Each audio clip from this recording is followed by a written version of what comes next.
620 WDAE St. Petersburg, an iHeart radio station. It's time, man! The stage is set! Welcome. Welcome home, baby. I like this kind of party! Putting the fun in dysfunctional. Yeah! Each and every weekday morning, the Pat and Aaron Show. Is it a little too early for being that loud? Good morning, Tampa Bay. And here we go. Now your hosts, Pat Donovan and Aaron Jacobson. Good morning, goons. Welcome to the Pat and Aaron Show, 95.3 WDAE and AM 620.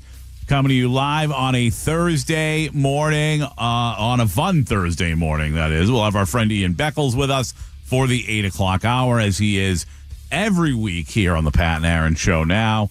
It's going to be a great show. We've got a lot to talk about. We're going to have a lot of fun. There's going to be an unbelievable showdown between Aaron and Casey later in the show about a topic that you're going to love, because some people, I don't even know how I want to put it, because Caleb Williams in the situation isn't an idiot. We're not going to start with this. But no, we can't, because a minute and a half before the show, Casey Warner is in here arguing with me. And I'm like, dude. It's social media. It's a fake reality. Hold on. Nobody knows what we're talking about yet. Yeah. Don't ruin it. And Casey, this is what he does. And he's like, I'm like, Casey, save it for the show. He's like, oh my God. Like, this how passionate our executive producer, Casey Warner, is. Like, he doesn't even want it for your entertainment. The argument he wants to have with me about, yes, it will be about Caleb Williams. So, yeah, we're not going to start the show with it. But, I mean, he literally backpedaled out of the room arguing with me. This is a top tenor for Casey today, and I love it. He's going to explode. I know this is going to be really good or really bad. The last time I saw Casey this fired up, he turned a very jokey conversation about Scotty Scheffler into a discussion about Breonna Taylor, which we won't get into. At one point in time, he turned on Christmas. And then you got emailed about it. They were like, how dare you have a Jewish host tearing down Christmas? Casey tears down Christmas, and I get the backlash for it. Welcome to Buccaneers offseason, everybody. We're going to have a lot of fun. You're going to have a lot of fun with us, but we will, again, have a lot of fun today with our friend Ian Beckles starting at 8 o'clock.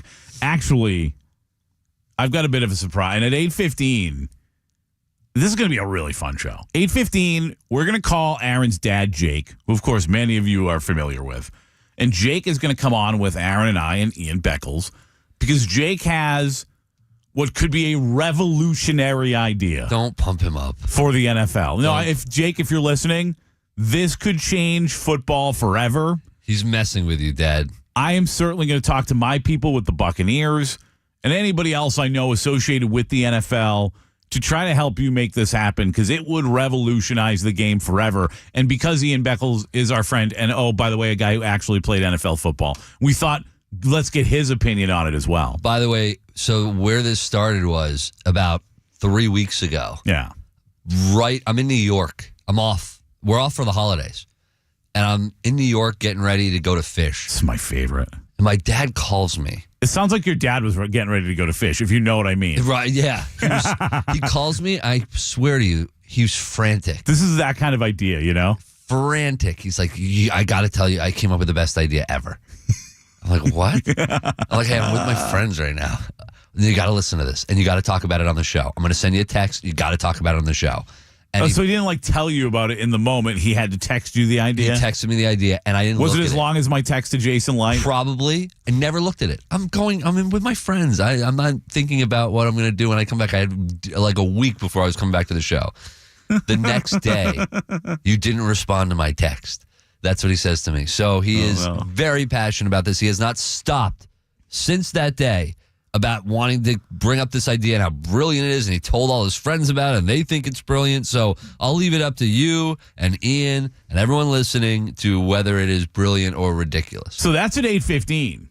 And then here's something that Aaron doesn't even actually know about yet. Whoa. I've got a little something up my sleeve. I don't like that. At 8:30 today, we're going to have a special guest, somebody very familiar with Ian Beckles and Dignitary Cafe, and someone who has an outlandish take on Tampa Bay Sports. And they're going to join us at 8:30. A big national name, somebody we love with extreme ideas and views on baseball. What? But also, again, a guy who knows Ian Beckles inside and out. I am at a loss. I am going to leave you at a loss for about 2 hours and 25 minutes. Oh, Is it yeah. Tom Ponzo? It's not Tom Ponzo. We're going to get the Ponz on All right. soon. Hey. Love the Ponz. You're going to like this guy. Well, you know this guy. How long has it been since I've seen this guy? It's been a bit. I don't like. It's been a bit. I don't love surprises. Yeah, but he's calling in. He's not going to be in studio. He's just calling in. Okay. But 8:30, we've got a big surprise. What a day. You're going to want to be here for it. For Aaron Jacobson, Andy, and Beckles, this is a big surprise. The only one who knows is Casey Warner. Don't let the cat out of the bag, Casey Warner. Casey Warner knows because he's got the phone number. He's got to be able to call. I have no idea what Pat's talking about. He's already doing a good job. This distinguished gentleman at 8:30. Also, 7:45, of course, Dr. Eddie Eckles will join us from the Florida Orthopedic Institute as we go over some of the injuries for some of the teams still left in the NFL playoffs. A lot to get to all day long. And, we kind of talked about this briefly yesterday, but I kind of wanted to talk a little bit about it again today because this offseason, by the way, the Bolts will be back in action tonight hosting the Ducks at Amalie Arena. 7:00 puck drop. Yep, so we'll certainly get into that tomorrow morning, the results of that game. But when it comes to the Bucs offseason, we mentioned this a little bit yesterday, but the more I think about it, the more I really think it's a real thing. Like this offseason for the Buccaneers is, I think, massively important. And really for Jason Light, I believe, Aaron, and I asked the question yesterday to Bailey Adams, who joined us. I believe that this offseason, and you said to me they're all important, and you're right. Every offseason is important. But I would argue that this offseason is potentially as important as any in Jason Light's career, and certainly one of the most important off seasons in his career. Can I go even further with it? You can't. And see. No, I will. you are not allowed to talk on your own show. I want to see if you think this is crazy. I think you are crazy, but let's go. And I want to think maybe it's a little too early for Bucs fans to take this in and argue with me on this. Is this deep thoughts? 82945. Start your text with DAE. Why is the assumption that they're going to want to argue with you? 888-546-4620. Because listen, I'm 34 years old. I've been covering this team for a decade. I remember football going back to, 25 years or so? So there's a lot of Buccaneers history. There's a lot of football history that I missed out on. Okay. And did I study the history of the game and the history of the organization and other organizations? Absolutely. Do I miss some things? Yeah. Was I here for some off seasons? Of course not. I wasn't even alive for some off seasons. But I think if you look around and you look back, you could make the argument. You say it's the most important offseason for the career and the history of Jason Light. One of them. It might be the most and one of the most important off seasons in the history of the organization. Listen, I think that's very easy to say. I don't think it's crazy at all. I'd be surprised if Bucs fans disagree with you, and I'll tell you why. And I think it's pretty simple. Did they win another Super Bowl the first time they were great enough to win Super Bowls? No, they won one. They won one in that span. And you kind of knew it felt like, that they had to get it in that window. Remember, like we talk about windows and not letting it close. Like that's the transition, Dungy. I think they had time to win more. I think they like did they too. were good enough. Like the year after they won it, I think they had a chance. Like they offense, still had a very good team. But that offense isn't like this offense. Correct. But they didn't win multiple Super Bowls with the same type of play, with the same players, right? Like Derek Brooks, that group, Warren Sapp, they didn't get to win a second Super Bowl. So if guys that are here now, Mike, Levante, let's assuming that they're back next year. I think Mike, well, we know Mike is. We're not sure about Levante, but if Jason Light is able to build another Super Bowl team, without question, he becomes. First of all, there's no discussion with the Buccaneers. He's probably already the best exec they've ever had. Not even close. But he becomes one of the best executives in NFL history to build 2 Super Bowl champions. And the reason why I won't say that this would be his most important offseason ever is I think it's hard to argue that this offseason where you brought in Tom Brady and Rob Gronkowski gets topped, is something being more important than that. I'll tell you how. But this one is certainly almost as important. I'll tell you how I think you can say it. You can make the argument that it is more important. We might never be here if not for that. That's true. You know what? That's true. That's absolutely true. That's a really good point. We probably are not here. We've had the conversation about how that changed this organization forever. But you're absolutely right. But with that was a short, a very tiny window, right? But the impact is not. No, because it changed the organization huge, forever. Huge. But why you can make the argument this is more important? And listen, Thali Marpet doesn't retire early. Who knows what this team would look like with that? What this offensive line would look like with Thali Marpet? Well, not at this point. Yeah, I don't know how old he is right now. Yeah, it's true. It's been a few years. But this team, what they have right now, what they've got cooking, and what they can build. We're talking about Tom Brady. We knew that was a small window. This is a big window. Yeah. Tristan Wirfs, Luke Gedeke, Grant Barton, Cody Malk, or whatever you want to decide to do. If Elijah Klein evolves, that offensive line could be in place for a decade. Yep. Which means they should be really good. As long as they can do some things on the defensive side of the football, they should be really good as long as that offensive line's intact because it's so important for an offense. What do we say? It starts up front. Yep. And if you can have that out forever, you can really just build around that. And if you got Baker and you ride that out, you got young running backs, Bucky Irving, Tucker.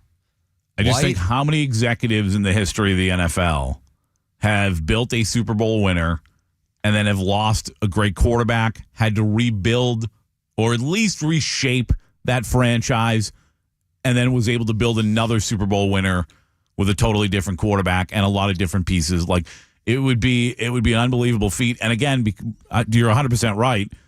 The success right now, I think, is incredibly sustainable. And because of that, I'm not saying they're going to win 2, 3, 4 Super Bowls. I think we're a long way away from having that conversation. But if you can get one not too long after the last one, I think what it says about Jason Light and his career as an executive, it means a lot. And very fitting of where it all started with his first draft pick of Mike Evans. Seriously. Yeah. Very fitting to what he could do. That was the start of something very special. Yep. And think about how much this team has changed since then. And it took Jason a while, right? And it takes a lot of guys. And that's why, same thing with Todd Bowles, And I think that I was very interested, by the way, yesterday at what Sal Palantonio, speaking of Todd Bowles, what Sal Palantonio had to say about Todd Bowles. Because he was talking about he and Baker together, he thinks, building a special chemistry around here and something special around here that he thinks is going to result in something. Like, I was very impressed by what Sal Pal had to say yesterday. And if you missed that, you can hear that on the iHeartRadio app. It's up there on the podcast. And Casey did a good job cutting up a video you can see at 95.3 WDAE as well. A lot of brilliant minds, Aaron. Sal Pal, Ron Rivera. A lot of people like what's going on with Todd Bowles. I think, again, I'm not saying he's a great coach, but he certainly, I think, deserves to stick around. All right, when we return, Casey Warner deserves to stick around despite his take earlier that we'll get into in a little bit here. He's going to stick around with today's top headlines coming up on the other side. But first, of course, we talked about Dr. Eddie Eckles joining us today at 7:45 for our injury report with our friends from the Florida Orthopedic Institute. And whether it's Dr. Eddie Eckles or any of the amazing doctors at Florida Orthopedic Institute, if you're dealing with an injury, the great news is you have world-class orthopedic care right here in your own backyard with Florida Orthopedic Institute in partnership with Tampa General Hospital. Yeah, so whatever injury you're dealing with, whether it happened on a field or playing sports or any other physical activity, if you're just feeling anything that you know isn't right, book that appointment today to access that world-class orthopedic care right here in Tampa Bay. It's very easy. Call 1-800-FL-ORTHO or go to floridaortho.com. Can we please, on the Bartow Ford DA text line, stop calling Todd Bowles Todd Bowles? It's Todd Bowles. Stop calling it Todd Bowles.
AM 620.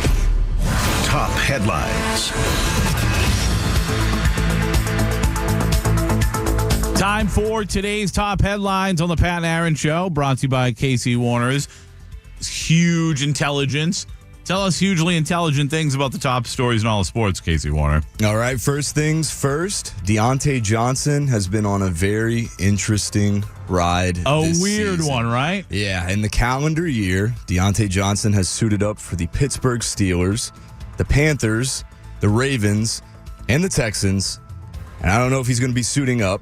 Probably not, but he's back with the Ravens. No, he can't. He can't, yeah. He cannot suit up for the playoffs. Yeah, so Not eligible. what just happened is the Ravens just claimed Deontay Johnson off of waivers from the Houston Texans. And since Johnson was released from the Texans, the Ravens can't play Johnson during these playoffs. He won't officially be on the roster until after the Super Bowl and will qualify as an unrestricted free agent this offseason. If Johnson signs with another team, he would factor into Baltimore's compensatory pick formula for 2026. So simply just trying to get another pick, the Ravens are, I would think. But Smart. Deontay Johnson is on a very interesting ride. It's literally paperwork, and you might get a compensatory draft pick out of it. That's it. He'll never play there again. They don't want him to play there again. But if they can make a simple roster move and potentially get a compensatory pick, it's a brilliant move by the Ravens. What happened to him? Like He's a douchebag, clearly. He is, but he for years highly productive, and then just fell off. Yeah. Well, he And- doesn't want it anymore. But that's it. I think he's just lost his love for the game, and this year has been just an absolute mess. And I mean, when you find yourself off teams like this, left and right, not a good look. I don't know what kind of market there's going to be for him this offseason, because I thought that the contract had to reach a certain level for a team to get a compensatory pick out of it. So I'm not sure he's definitely going to qualify. But again, because I mean, who wants this guy? Who wants a guy that's done this and had the kind of year he's had? Who wants to be like, yeah, he's going to be a difference maker for us this offseason? If you are all you have to do is look to the end of it. Look to Houston. You bring in a guy, tremendous talent to help you out. You should be psyched if you're him. You're going in to play in the playoffs. Yep. You're a guy who Tank Dell just went down for Houston. You had a real opportunity to help that offense out. And They needed the help so bad. yep, and D'Amico Ryan's like, unfortunately, it didn't work out. He was being nice. Yeah. 2 catches, 12 yards for the Texans, and he did not even suit up. Hell of a in run. their most recent game.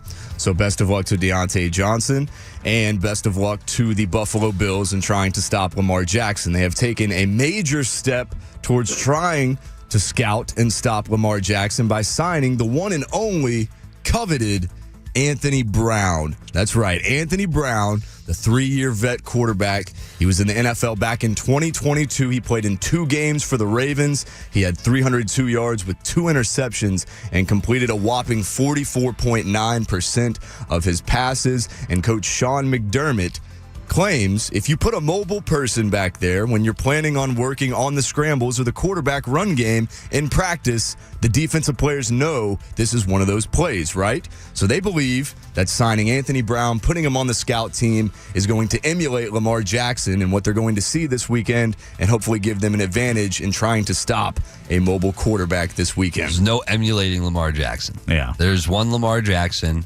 And you can try, you know what the game plan is, but when you get on the football field, when it's time for the game to start, can you stop him? Yeah. It's a guy for the scout team, for practice this week. I don't think it's obviously impactful to the game in any way. Whoa, Casey said it's impactful. But I mean, this is what teams Hey, do. to Sean McDermott, he says it's very impactful. I agree. That's very nice of him. Coach speak, It's very, very nice of him to say that. When they get on the football field, it's not going to be impactful, and Lamar Jackson is. It's going to be a hell of a game. Buffalo's going to need to score because Baltimore will. There's no question about it. Yeah, I believe this is going to be a very high-scoring game. And it just makes them run a little bit more in practice, so maybe they'll be in better shape to try to chase down Lamar this weekend. Other than that, though, top headlines are Lou Holtz, former coach of Notre Dame, had some interesting comments to say about the upcoming matchup on Monday night between Ohio State and Notre Dame. Any ideas who he might be picking, fellas? He'll be picking Notre Dame. Yeah, well, I'll let I you figured he'd be hear. 100% for Ohio State. Yeah, well, in case you didn't know, I will let you hear what he has to say about it right here in his lovely voice. Love hearing Lou Holtz talk. He's already setting up a loss for Notre Dame. Many weeks ago, when the rankings first came out, 1 through 12, I started picking out who I thought would win each and every game. I'm happy to say as we enter the championship game, I have not been wrong yet. And that's unusual for me because I'm in the lower third of my high school class. But the fact is, I thought weeks ago that the two best teams that would meet, looking at the bracketing, was Ohio State and Notre Dame. This should be a classic matchup, and it's for the national championship. One thing for sure, to finish second in the country is not a great accomplishment. Trust me, finish second quite often. However, a couple weeks later, you look back and you say, boy, what a great accomplishment we had to finish second. But the night of the championship, there will only be one winner. The best football team in the country is Ohio State. They have a great coaching staff. I think their defense coordinator is outstanding, and Chip Kelly's done a good job with the offense. And Coach Day does not get the credit he should deserve for the tremendous accomplishments he's had. However, they have the highest paid NIL. They have a great team. They're very talented on offense and defense. The list goes on and on. But I believe the University of Notre Dame will prevail in this football game. Not because we had the best football. So there you go. Mr. Lou Holtz is picking Notre Dame against Ohio State. He also took like a kind of a jab. We didn't get to it there at Ryan. We didn't get there at Ryan Day. He's like, he deserves more credit than he gets. Yeah, but after that, we didn't get to the jab because you decided to play the snoring sound over it, Pat. But he said something along the lines of like, if Notre Dame loses, it's only because we wanted to preserve Ryan Day's job. Right. Well, that's silly. I don't know. Lou Holtz is a legendary coach, man. I just like hearing him talk. I wish he'd be back on game day. I think it's comedy. Yeah, I love Lou. Yeah. Lou's the man. Aaron and I got to meet him once. He was really? Very nice guy. Cool. Well, that's top headlines. Y'all got to meet Lou Holtz. Very lucky. Yes. My memory's so bad. When was that? You don't remember meeting Lou Holtz? No. We have a photo, you and I, with Lou Holtz. No, we don't. We do, yeah. When was that? Take a while. Think about it a little bit. It was in Tampa Bay. Lou Holtz was here. Was it a soiree? It was not a soiree. No, it was the national championship game was here. We got to do our show on Radio Row. The same day we had Holly Rowe on. Was he not great to us? What do you mean? We got a photo with him. He's very nice. I mean, he was on his way out. Okay, so we didn't. We didn't get to have him on. No, right? we did not interview him. All right. He was on his way out of the room, literally, and we were just like, "Hey, can we grab a photo?" Oh, so it's just a quick run. Yeah. That's probably why I don't remember. I remember personal interactions. If like I have a real connection with you, if I just meet, like I don't get starstruck. If I meet Lou Holtz or anybody, No, I wasn't Star Trek. I just mentioned that we met. Yeah, true. It's just Lou Holtz. I just don't remember. I know. I just don't remember. Like if it's Magic Johnson, I'll be a little starstruck. Like who? There's been people that have like Lou. literally come in and out, quick picture. Like what happened at Radio Row in the Super Bowl where somebody was like in Miami? Big Show. Was it Big Show? Because we had just started the show, and I mentioned, Big Show's walking by, and I go, I'm going to grab him and make him take a selfie with me. And I did. He stopped, and I took a selfie. I thought there were other people, too. There were some big names. Some people weren't happy to stop with us. I don't know. LT wasn't super friendly. LT, I remember. Lawrence Taylor wasn't super friendly. LT, I remember. I don't think you were with me. I think I got Steve Smith on my own when you weren't around. Little ball of butcher knife, Steve Smith. Did you take a picture with that guy? He was not super friendly. What about that motivational speaker that Gary V? Yeah. Gary V was great. Yeah. We just didn't get him on the show. But you took a picture with him, right? I did. Yeah. Yeah. All right, my memory's not Gary V's never going to be a dick to somebody. Sorry, Bob. Yeah, you can't be that guy that grown your career on being a social, like a motivator and just a good guy.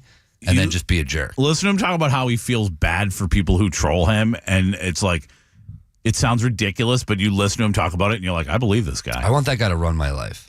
Gary V? Yeah. Dude, we should get him on the show sometime. He is great. My favorite thing about what you just said is when you said LT, just shows you the generational difference. When someone says LT, I think LaDainian Tomlinson. When somebody says LT in regards to LaDainian Tomlinson, I tell them I have no idea what they're talking about because Lawrence Taylor wasn't a running back. All right? Listen, LaDainian Tomlinson, Hall of Famer. Did he change the game of football? No, Lawrence Taylor did. I mean, no, he didn't. What did he do he's that's a top 10 running back of all time. fantastic? That wasn't. But did he change the game of football? Why can't they both be LT? Because there's only one LT. Did LT ever win MVP? I don't honestly. He may have. I don't remember. I don't think so. But LaDainian did. Dude, it's an offensive. He changed the game. It is. It's an offensive award. It's about touchdowns. You know that. He changed the game of football. LaDainian Tomlinson did not. I mean, listen, if you want to give LaDainian Tomlinson something, he's a far better human being than Lawrence Taylor. But when it comes to the game of football, there's only one LT, and it's Lawrence Taylor. LaDainian Tomlinson, great player, should have picked a different nickname. You know what? Let him have it. Like if they start calling somebody else in the NBA MJ, I'm going to be like, stop it. Let LT have it. Let Lawrence Taylor have it. There is only one OJ. Orange juice. There's been a lot of OJs, Yeah, but there's only one OJ. There's only one Orenthal. It sucks because Orenthal's such a cool name. He really sucks because he Orenthal's a cool name. Yeah, he ruined it for everyone. Oh my gosh. Hey, speaking of things being ruined for everyone, I said yesterday I can't call the Rays a World Series contender unless they sign a couple of bats, but did their negotiations with a pitcher actually shine some light on something that could be hurting them signing all of players that they could be trying to sign? That's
Aaron, 95.3 WDAE and AM 620.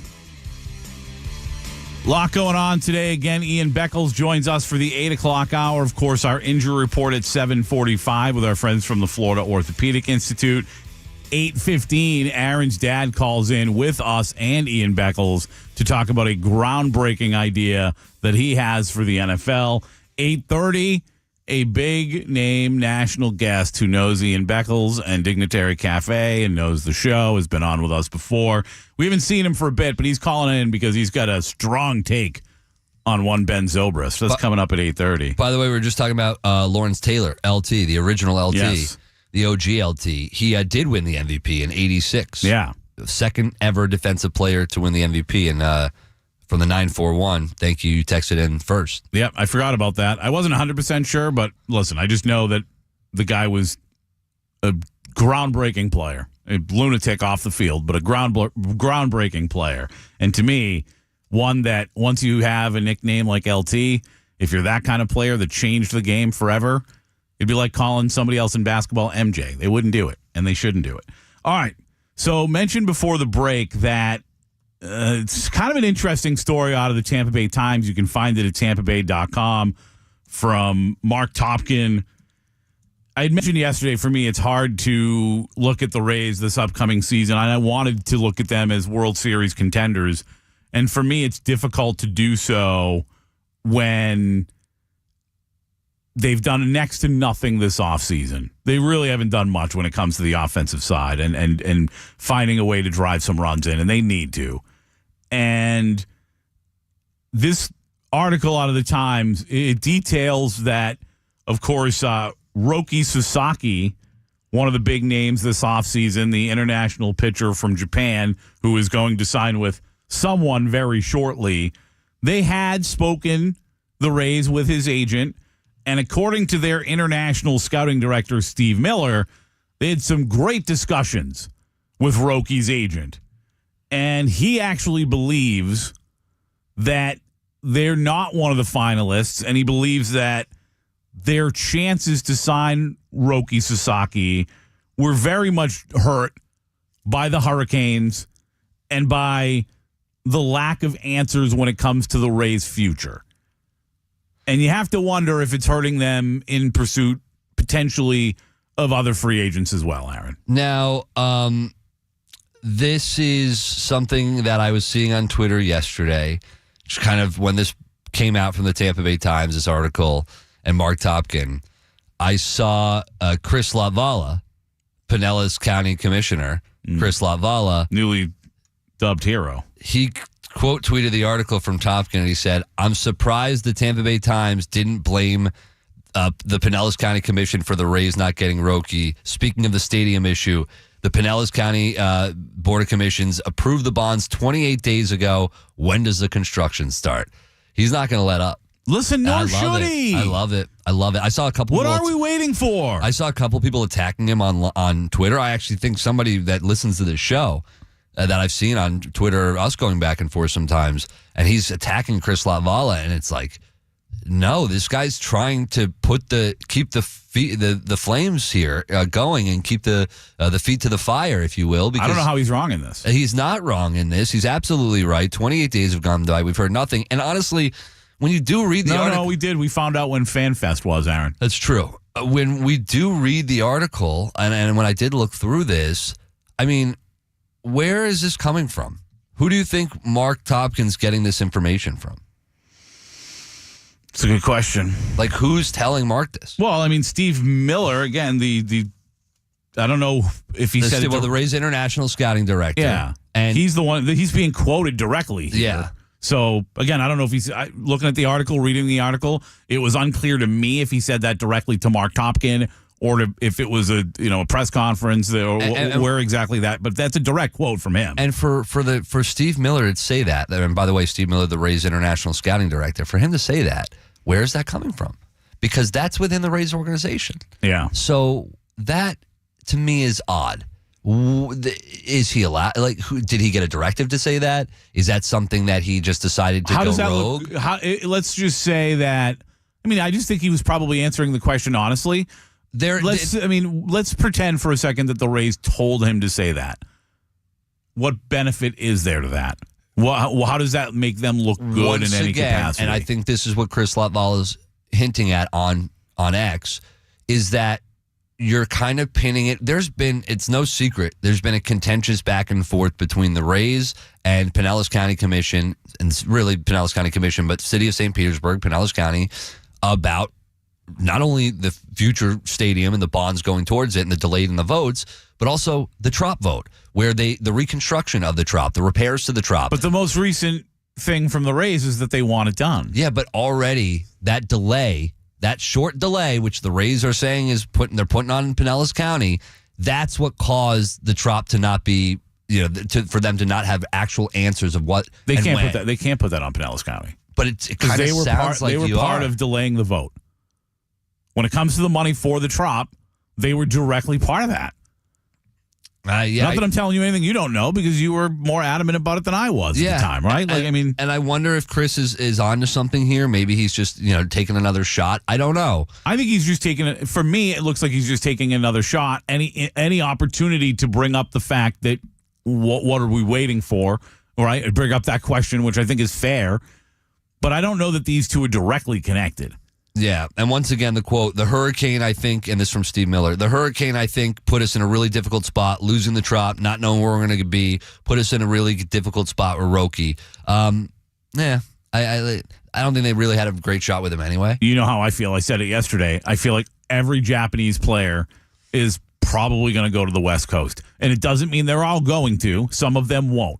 But I think a lot of them, if they had their choice, would play on the West Coast, because it gives them so much more opportunity to go back to Japan when they have time. This is an interesting piece in the article from Mark Topkin. Until the stadiums became an issue, the Rays figured to have a good chance to land Sasaki, given his preferences for an organization that excels in pitching development with well-respected staff and has a history of on-field success and is based in a smaller, less pressurized market. So essentially that line right there is saying that if the Trop was still standing, the Rays had a really good chance to land Sasaki, because it's not. You buy it, though? No. No. Very good. No. And that's what I'm saying, is you're kind of, and Mark Topkin, maybe, I don't know, maybe he's taking a shot at Pinellas County Commission. I don't know. Maybe he's taking a shot at the Rays and Pinellas, not the Rays. He's not doing that. I've seen, and I hope I'm not wrong, and he could be listening, so you can text me and tell me if I'm wrong, Chris Latvala, but I'm pretty sure I've seen comments from him and other people within the Pinellas County Commission that suggest they believe that the Times is against them, or will try to make them look bad when they have the chance, right? Which, listen, we know the Times is very friendly with the Rays, probably not as friendly with the Pinellas County Commission, so I wouldn't be shocked by that. But yeah, I mean, they work very close together, the Times and the Rays. Yeah. So I wouldn't, who knows? But listen, we work very closely with the Rays, too. And if I think they're wrong, like I just mentioned a minute ago, I'm not going to necessarily just take their side, because I love the Rays and I love the people that we know with the Rays. Yeah, but we don't have the relationship with the Rays. Let's just be honest with it. We are partners with the Rays. I love the Rays. I'm there, dude. I'm there in the club. And not as much at the end of last year, but I've been there plenty. Yeah. Mark Topkin gets the access. Well, yeah, we know why that is, though. Just saying, we do know. All right, 6:45 coming up on the other side. You've probably seen the. That wasn't awkward. Well, listen, you know me. I know. I'm trying to be good, Aaron. I saw your face and I said, "Be good." So I'm going to be good. You've probably seen the Eagles fan who was berating him. He did not tell himself to be good. He did not see someone's face and think, you know what, I should probably do the right thing here, and he didn't. You've probably seen the Eagles fan who's berating a Packers fan and calling her not the one. There are several words you should never call a woman. This is the one word I think most women want to be called, the very least. This is my least favorite word ever. Yes. Aaron is afraid of this word, as a matter of fact, even though his mom, I think, loves it. I know a lot of women, my wife loves it as well. I'm See kidding. You next Tuesday. Well, thank you, Casey Warner. You've probably seen the Eagles fan. Well, you might be surprised at exactly how this whole thing happened. And let's just say,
620.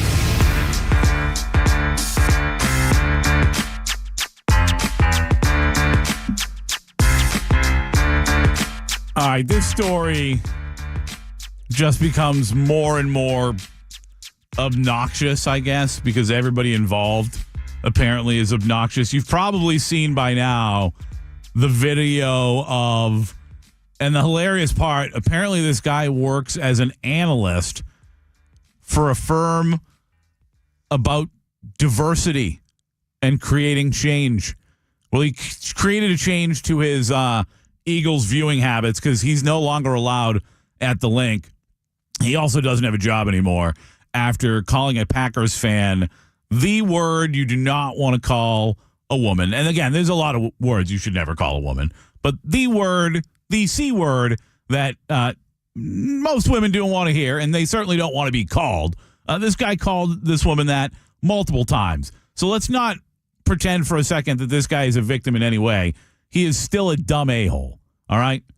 However, apparently the guy who videotaped him is also a dumb a-hole. And here's what the internet has uncovered about Alexander Basara is this schmuck's name. Did you see how he ended up going to the game? I didn't see how he ended up going to the game, no, but I saw the latest allegations against him.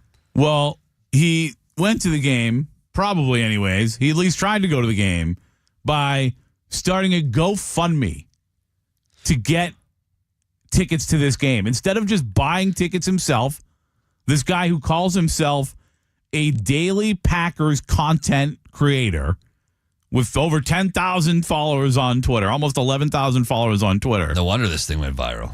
He asked other people to pay his way. I thought the GoFundMe, for some reason, I don't know why, I thought it was after the incident. No. He was asking for money afterwards. No, here is his GoFundMe page. Here's exactly what he put when asking people for money. He asked people for money to send him to a playoff game. What a schmuck. Here's the post. My name is Alex, but you may know me as Basarowski or whatever the hell he calls himself. Productions on YouTube or simply just Boss. The Packers are heading into the playoffs and going to Philly next Sunday to take on the number 2 seed Eagles. Things are gloomy right now in Packer fandom, but one this for certain. I don't know what the hell that means. I'm still confident and believe in this team. If you didn't know, I'm born and raised in Pennsylvania and actually 1 hour from the Eagles Stadium. So I ask of you, the fans, send me to Philly. Send me into the belly of the beast. I've done it multiple times, repping the Packers, proud, and I am ready to do it again. Here's what I love. I've been cursed at, stuff thrown at me, even my first ever cheese head ripped off my head and thrown into a fire bin while supporting my team in Philly. Kind of like that one. But I'm sure as hell not scared to do it again. This douchebag knew exactly what he was going there for. He was going there to create the kind of content that he ended up putting out. He was going there to look for douchebag Eagles fans and create content around them. And by the way, he was dragging his wife through all of that. And he was wearing a body cam as well. What a douche. So he's wearing a body cam to videotape this content. Now, do I agree with you? This guy is a total douche. Absolutely. There's no debating that. He's a loser. Like his wife, girlfriend or wife, whatever, she's with a loser, fiance. She shouldn't have had to go through all of that. And there's nobody who should ever do that to a woman. So it's still the guy's fault who did it. But like, you're dragging your wife into that. You know that's what you're going for. Yeah, but here's the thing. As big of a douche as he is, I don't think like this for people to make him as if he's the villain. They're both villains.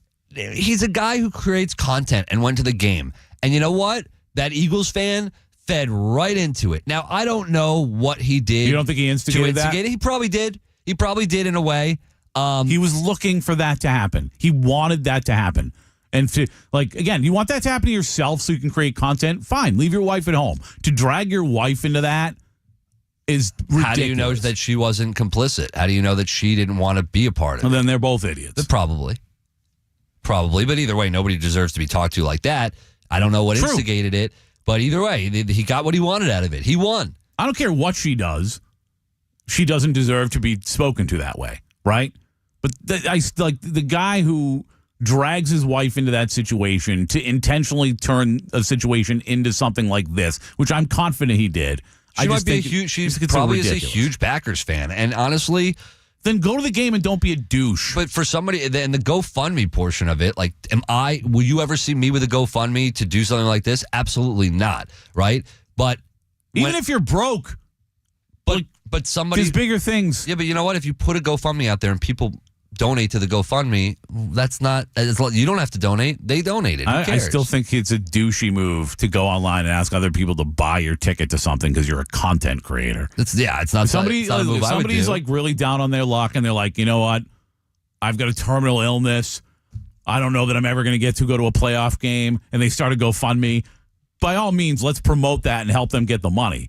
But when you're just a douchebag content creator and you're asking other people to pay for your playoff tickets, yeah, I think you're a douchebag. Yeah, listen, he's not the greatest character in the world, but he won in this situation. He was going there to make content, and he got the exact content he needed to go viral. I hate that he won. He won. And the other guy lost his job, his life. Yeah. By the way, deserved it. Yeah, deserved it. Totally. Imagine how embarrassing that must have been for that guy who totally deserved this. To go home, wife, kids, you go home, that video's going viral. And job about diversity. A DEI job that you got fired for, and you got to go home, and your wife's watching your entire life just fall apart into pieces. You lose your job. You're going viral for being just a total idiot. Assuming he has a wife. No, he does. He has a wife and kids. Oh, we're sure. Oh, yeah, absolutely sure. I didn't look that much into that douchebag. Oh, I looked into it. Absolutely sure. How do you have a wife and then turn around in a situation like that and talk to a woman that way? To me, having a wife, right? I can't imagine somebody speaking to my wife that way and how I would react. And being a human, I can't turn around and treat anybody else that way. It's just bizarre to me. And he spoke out on it. He said, my actions were not without provocation. But yeah, he had to go home to his wife and his kids. I know, I agree. It's not like, listen, you're not selling anyone that you shouldn't have done what you did. You shouldn't have done what you did. If that woman punches you in the face, you don't need to call her that. But just walk away. Fired from his job, and you got to go home to your wife.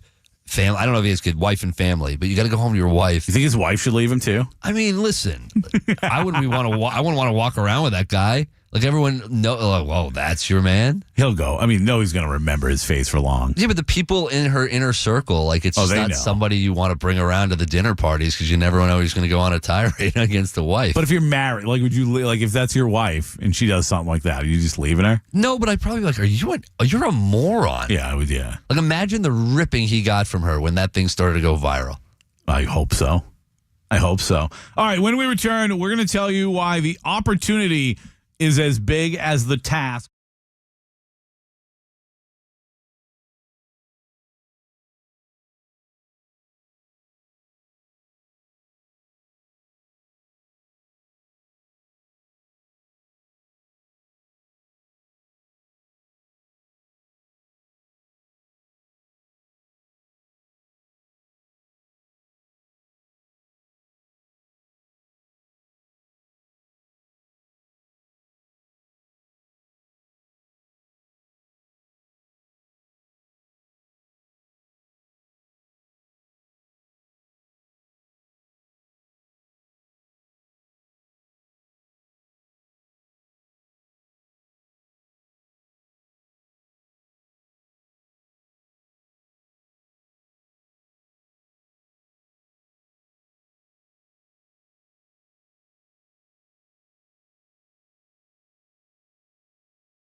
In AM 620, is this the most important offseason for Jason Light in his career as the Buccaneers GM?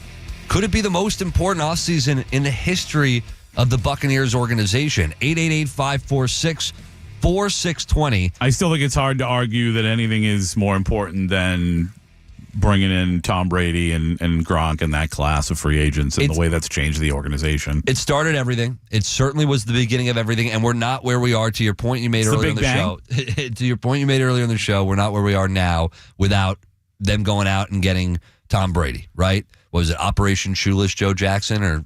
Oh, yes. Yes. So you go out and you get Tom Brady, and that starts everything. We're not where we are right now. Should we call him the Big Bang from now on? That you can do that if you want. All right. But you have an organization who went on to win a Super Bowl with Tom Brady, and that started everything. It changed the organization as far as the culture and the way we looked at it, the way other players looked at it, the way other franchises looked at the Bucs. I think sometimes that's understated or undervalued.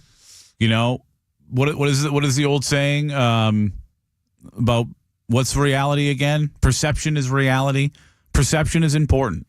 And the way this team, like you just said, is perceived today is totally different. The way this organization is perceived today, totally different than before Tom Brady got here. But now you've got why I think this could be the most important offseason in the history of the Buccaneers is you had an opportunity to bring in Tom. We didn't know. Tom was saying, I want to play to 45. People will say he could play to at least 50. You knew any year could have been Tom's last. After every season, we were all like, okay, is he going to retire? Even after right away with the Super Bowl season, it's like, is he one and done? Is he going to take that ring and walk into the sunset? But he didn't, and they didn't win another ring. There is no question about Baker Mayfield. He is in right now the prime of his career, having it on that upswing of his career. There's no question after any season is Baker going to retire. You look at the offensive line. Tristan Wirfs on the left side, Luke Gedeke on the right side, Graham Barton, rookie this year, in the middle of the center. You've got so much to look forward to, not just for 1, maybe 2 years. You have the potential to look forward to this thing for many, many years to come. Tristan Wirfs is 25. Luke Gedeke just finished his third year. Cody Mauch his second year.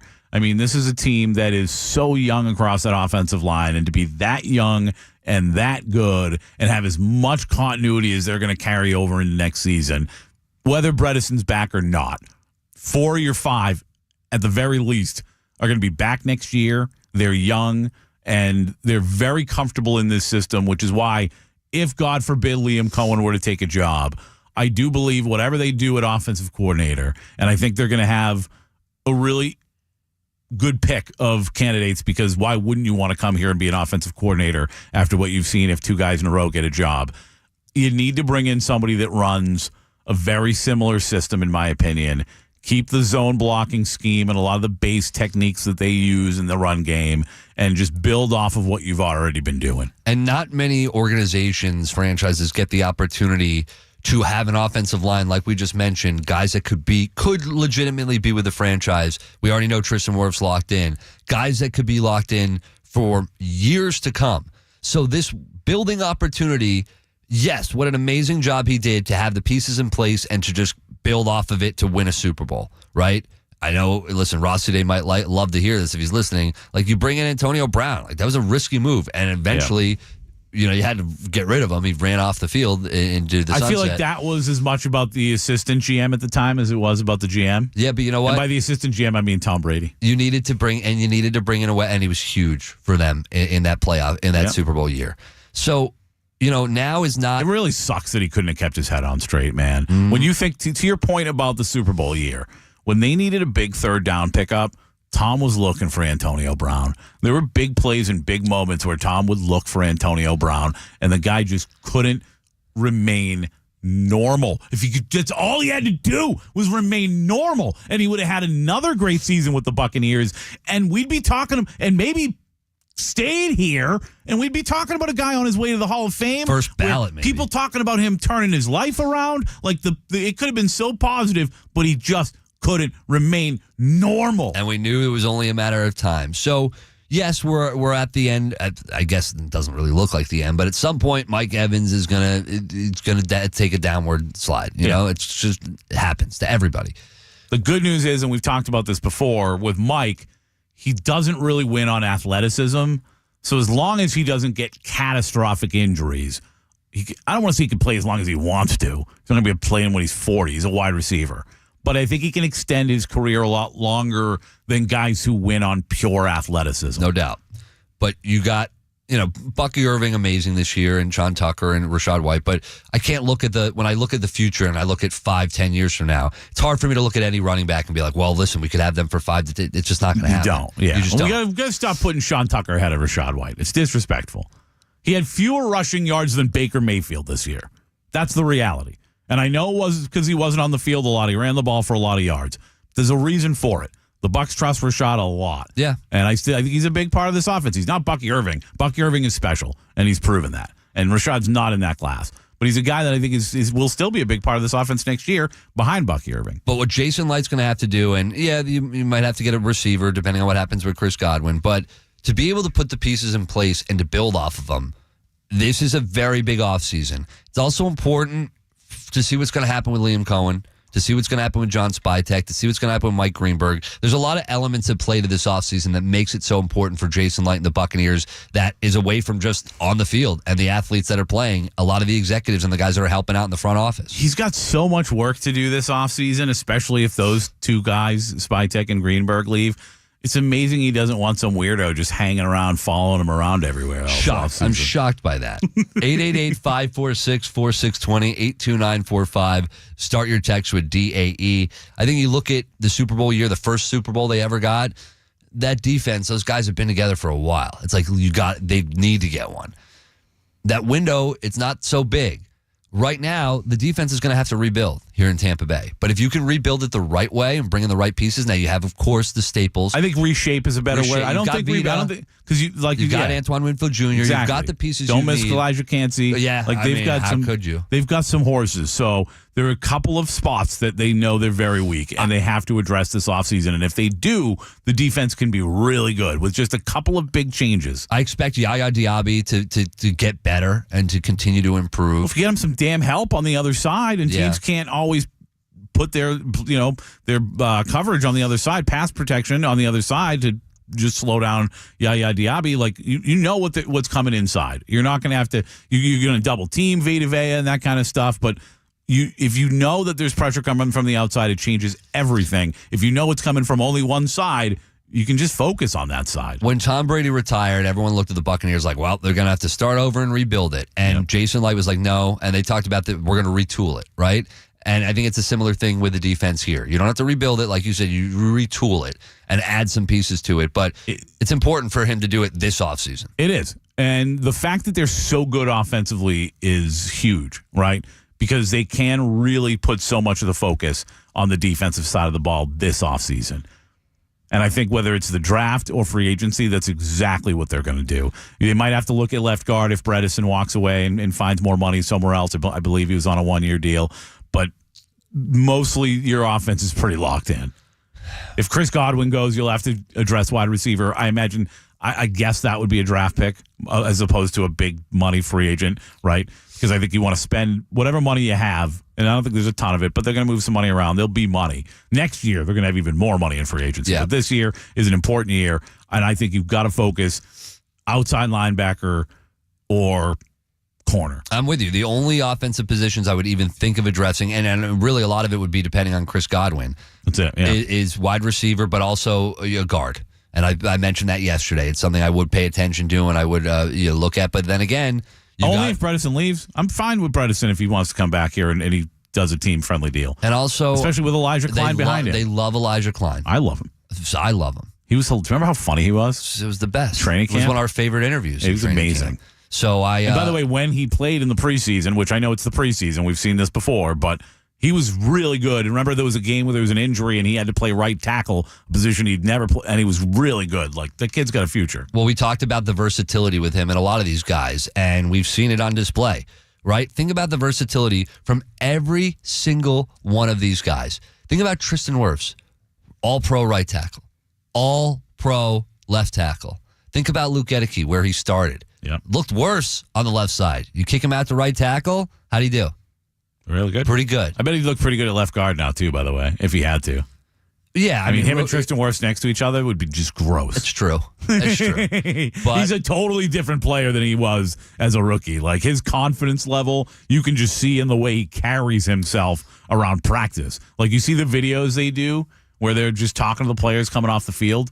Like, that dude is a leader on this team. And when he was a rookie, he was a deer in headlights in a lot of ways. it's an underrated portion of what changed for this offensive line was his ability to be able to have success on the right side at right tackle. Massive. Yeah. Because otherwise, especially with Cody Mauch's struggles last year, it would have been a rough season offensively, which obviously it was decent enough that Dave Canales got himself a job. Listen, I want to tell everyone here, coming up in just a little bit, by the way, we're going to get into the AFC East.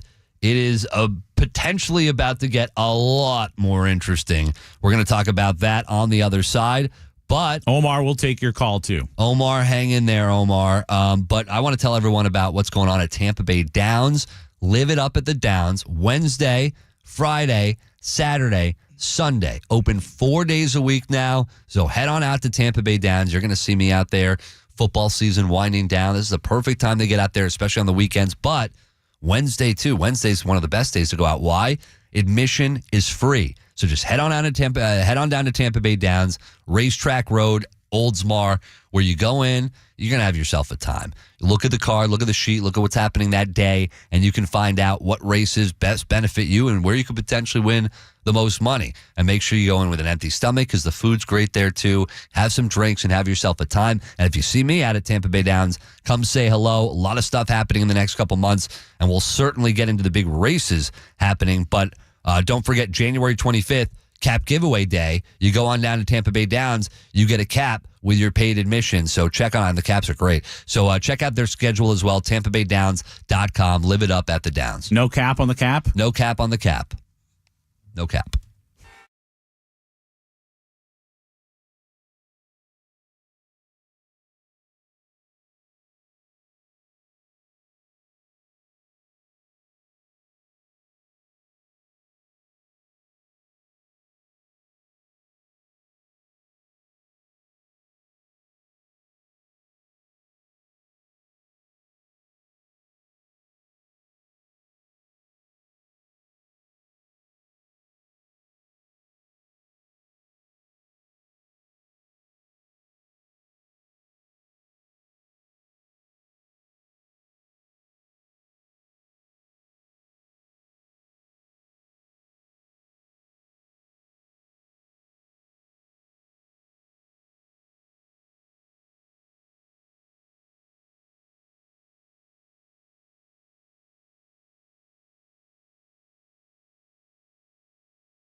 Mike Vrabel, we all know the new head coach in New England. But what's going to be happening with the New York Jets? What's going to be happening with the New York Jets? Could it be Rexy Ryan, Sexy Rexy, back with the New York Jets? I think what the Jets are doing and what Rex Ryan is doing, Pat, I don't know about you. I've never seen, when it comes to a coach trying to get a job, I've never seen stumping for a job like Rex Ryan has been doing for the New York Jets. I don't know that I've ever seen a blowhard quite like Rex Ryan. And listen, it's one thing to be open about the fact. We've seen Louis Riddick at times be open about the fact that he was interviewing for general manager jobs, but he's never like, I'm the guy, you got to hire me. And to me, it's not very becoming of Rex Ryan. And I just think, especially the way he's going about it, just listen to the way he talked about wanting the Jets job when he found out that Mike Vrabel got the Patriots job. He said, quote, No, I believe we have the audio. Oh, here it is. Yeah. Successful tenure in Tennessee. He was the coach of the year in 2021. He's 49 years old, will be 50 when next season begins. Rex, what's your reaction? Hey, man, I mean, hopefully I get to kick this guy's ass twice a year. I don't know what just kidding, them Jets, huh? I'm just kidding, buddy. Maybe your team. Yeah, not anyway, my team, yes, but not me personally. He's so corny. He's the worst. And I mean, I don't know why the Jets, and when I first heard months ago that this was in consideration, I laughed. I was like, there's no way the Jets would bring Rex Ryan back. What's the appeal with Rex Ryan? I have no idea. If you're the Jets, you really think Rex Ryan's coming to town? I mean, I know Rex believes he's going to come in and save things. Maybe Woody Johnson was thinking, you know what? I haven't been as good at Madden since we had Rex Ryan on the team. Right. We got to bring him back. But I just, like, it's just, you sound so silly when you're talking about kicking a guy's ass twice a year for a job that you're not going to get. And that's the reports now, is that he's probably not going to get that job. And I would have been shocked if he actually did get that job. As a matter of fact, to your question, Aaron, I'm shocked that he got the interview to begin with. Like, he is just, and I was a Rex Ryan guy when he was a coach. Because when you're a coach, you get snippets of guys, right? You get snippets. When a guy's on TV as much as Rex Ryan is, especially at a place like ESPN, where I feel like they want you to be a blowhard, they want you to say outlandish crap, and he just digs in. And I mean, remember, we're talking about a guy who sat there and tried to undress Bruce Arians for the job he did here as a coach. A Super Bowl winning head coach, you idiot. He tried to undress Bruce Arians, even though he's never had nearly the success as a coach that Bruce Arians has. Connor Hughes of SNY reported the other day, he said, I've heard this is highly, highly, highly unlikely to happen. That's 3 highlies. Rex Ryan thinks highly of himself. He does. And it is just gross. As I've watched him, and he's been open about saying why he's the best man for the job, it is like watching a candidate run a campaign. It's like a political candidate running a campaign. It is really odd. I don't think I've ever seen it like this before. Equally as douchey. Using his platform and using television to kind of to propel that. How is that not a conflict of interest if Tom Brady doing games is a conflict of interest? You could argue it's an unfair advantage. I think you could make that argument. If you're smart enough to put yourself out there in a good light and you're not Rex Ryan, you don't just come off like more of a buffoon every time they turn on the camera. Yeah. That ain't helping you any. By the way, on the Bartow Ford DA text line, Greeny's voice drives me nuts. I wonder what the Jets are going to do. That doesn't, It's going to be 2 Greenbergs in New York. Yeah. Potentially. Hopefully they love not. it. Hopefully not. All right. I want to get into this because we brought it up earlier to start the show. Caleb Williams. Do you have this audio, Casey Warner? No, I can get it real quick. Yeah, though. let's grab that real quick. So authentic. Let's grab it. You should have had it, but let's grab it. It's very odd. But what happened was, and Pat, you saw this. You alerted me to it, and I watched it before the show. I hadn't seen it. It's pretty crazy. Somehow these should have put it on the sheet. It totally slipped my mind after I saw it. Somehow these kids, out of nowhere, found Caleb Williams' cell phone number. They pretended to be Ben Johnson, offensive coordinator, Detroit Lions. Many expect will be one of the top leading candidates to get a head coaching gig if he wants one when the season's over. But these guys were posing as Ben Johnson. They reached out to Caleb Williams. They texted him, right, and told him he got the job. He's coming to town. He's excited. And Caleb Williams took the bait, and he's like, "Oh, I'm pumped." He was so psyched. Then they FaceTimed him, and Caleb answers the FaceTime, and it's just a bunch of kids pranking him. Here's the audio from the prank. Oh my God! You got it?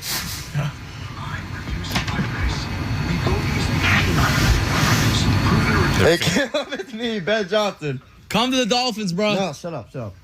Hey, you're a great QB, but I'm so glad that you're going to get a new head coach.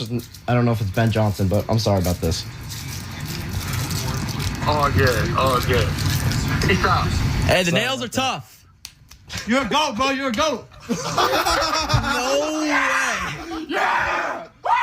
That is, you can hear the reaction from the kids. He got. You could see Caleb Williams. Yeah. It is him. Oh, God. So Casey thinks that this is totally fake and made up. First of all, there's so many reasons why you would do this better if you were going to fake this if you were Caleb Williams. Well, first like of the all, kid, hold on, let me finish. The kid yelling, like, "Come to the Dolphins." Not going to be in there if it's fake. Like, everything, you're the GOAT, your fingernails are tough. Like, you would think of something better if you're going to create content and it was fake.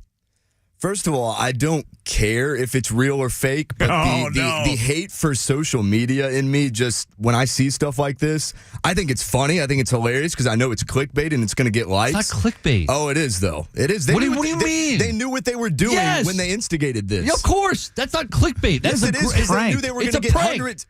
Yeah, because they knew they wanted to get likes. Am I wrong? No, you are wrong. No, I'm not. Because they knew they wanted to get likes by doing this. Did they not? Or did they just do it for laughs and gigs? Hold on. So is everything on the planet that goes on social media clickbait? Because what you just described. Most of it is, yeah. Do you know what clickbait is? Follow us on social media, by the way, at Pat and Aaron Show. What's clickbait, Casey? Stuff that has headlines that make you want to click on it just because it's interesting or it looks crazy or absurd, and people click on it because they think it looks like it's interesting and they like it. No. And it's not true. Well, then there you go. It's misleading. You get to the point. And you think this is misleading. Absolutely. How? Because how the hell did they get Caleb Williams' number? And is Caleb Williams' voice really that high-pitched? You feel strongly about this? Yeah, I feel strongly about this. You know how I feel about social media. You're not going to back away from this? Absurdity. No, I don't care. Anything you hear, you're not going to back away from this. I have 0% care about this. It's just the fact that you all are so incredibly amazed by it. Like, we're not amazed because it's funny. It's typical Gen X hilarious. Oh my God, look what these kids did on social media. So funny. Well, I don't. Are you arguing that it's not funny, or are you arguing that's not real? It's just typical social media BS is what it is. Okay, but what's your point? Is it not real? Is it not real, Casey? My point is there's a great chance it could not be real. All right, go to your Twitter, and I just direct message you something. Okay. And I want you to play that. Play that, okay. I want you to just play it. Cool. All right, grab that. On the Bartow 4DA text line, Casey is clickbait. Oh, no. If only. Maybe I'd, never mind. All right, go ahead and play this. Hold on a second. This is to tell me when it's ready to go, and I'll seg it up for everyone. Direct message you on Twitter. It's actually Caleb Williams. All right, here it is. From the Amon Ra St. Brown podcast yesterday. Caleb. Yep. The whole catfish situation. Oh, before my you, God. If you wasn't Notre Dame, that would have never happened. Bro, I was so mad. Before we get in this, I just want to say I'm sorry. Like, I feel like I reached before I'm gonna explain the situation. I reached out to Amara, and I was not asking. I asked Amara for Ben's number, not for obviously, not to.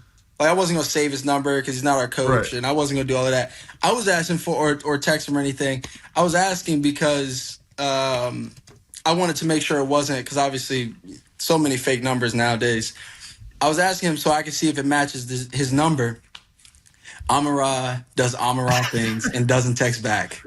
No, that's not what happened, bro. That's crazy. He goes, yo. I said, yo. EQ, he goes, no. He goes, Mimi. He goes, what's Ben's number? He'll just disappear. He'll just disappear. That's not true. I was literally in it, bro. Listen. He texted me, yo. I said, yo. He said, what's Ben's number? I got these.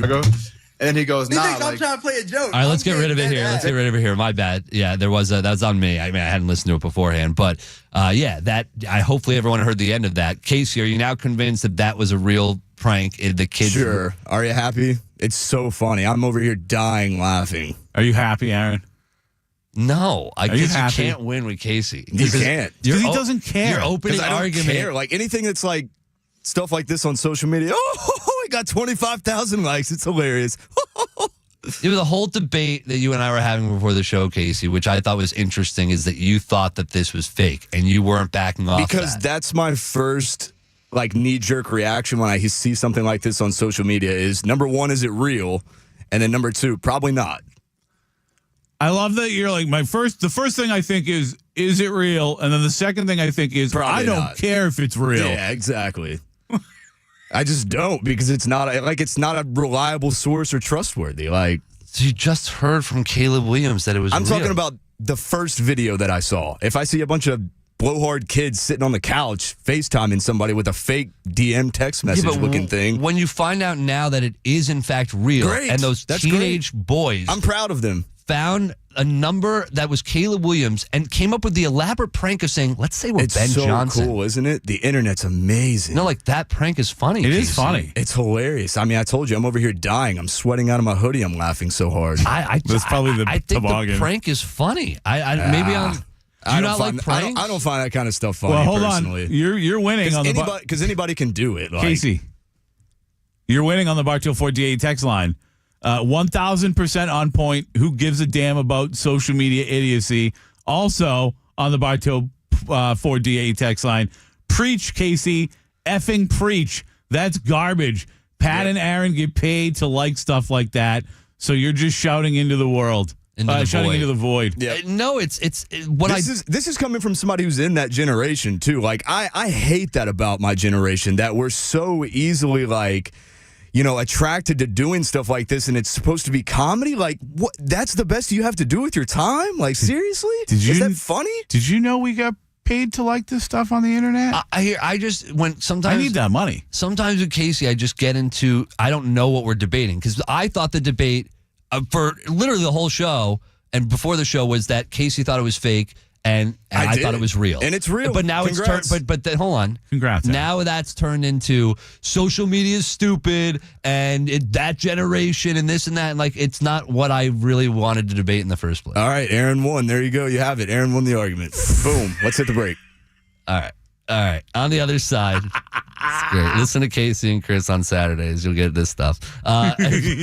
Listen, Trajan Wealth, they're here to help you reach your. Oh, by the way, on the other side, time for Start, Sit, Cut. That will be next. But before we do that, Trajan Wealth, they are here to help you reach your investment goals, and they're going to help you out. They'll tailor the goals to your specific needs. So whatever you're dealing with in your life financially right now, they're going to look under the hood for you, and these are the people you want to get the help with. They're trusted. They've been doing this for a really long time, and they're going to work closely with you to make your path to retirement an easy and a comfortable one. And it's natural that you're going to have a lot of questions. How much money are you going to have when you retire? Is that money going to last? How long will that last? That's where Trajan Wealth helps you here. So make sure you reach out to them today. Free initial consultation, 813-550-1000. That's 813-550-1000. They've got offices conveniently located right here in Tampa. So easy to find, easy to reach out to. Start today, TrajanWealth.com. Once again, a family-owned and veteran-led business by Jeff Jr., and they're going to help you develop a plan that gives you peace of mind. TrajanWealth.com. Advise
you old son of a bitch. Do you cut them?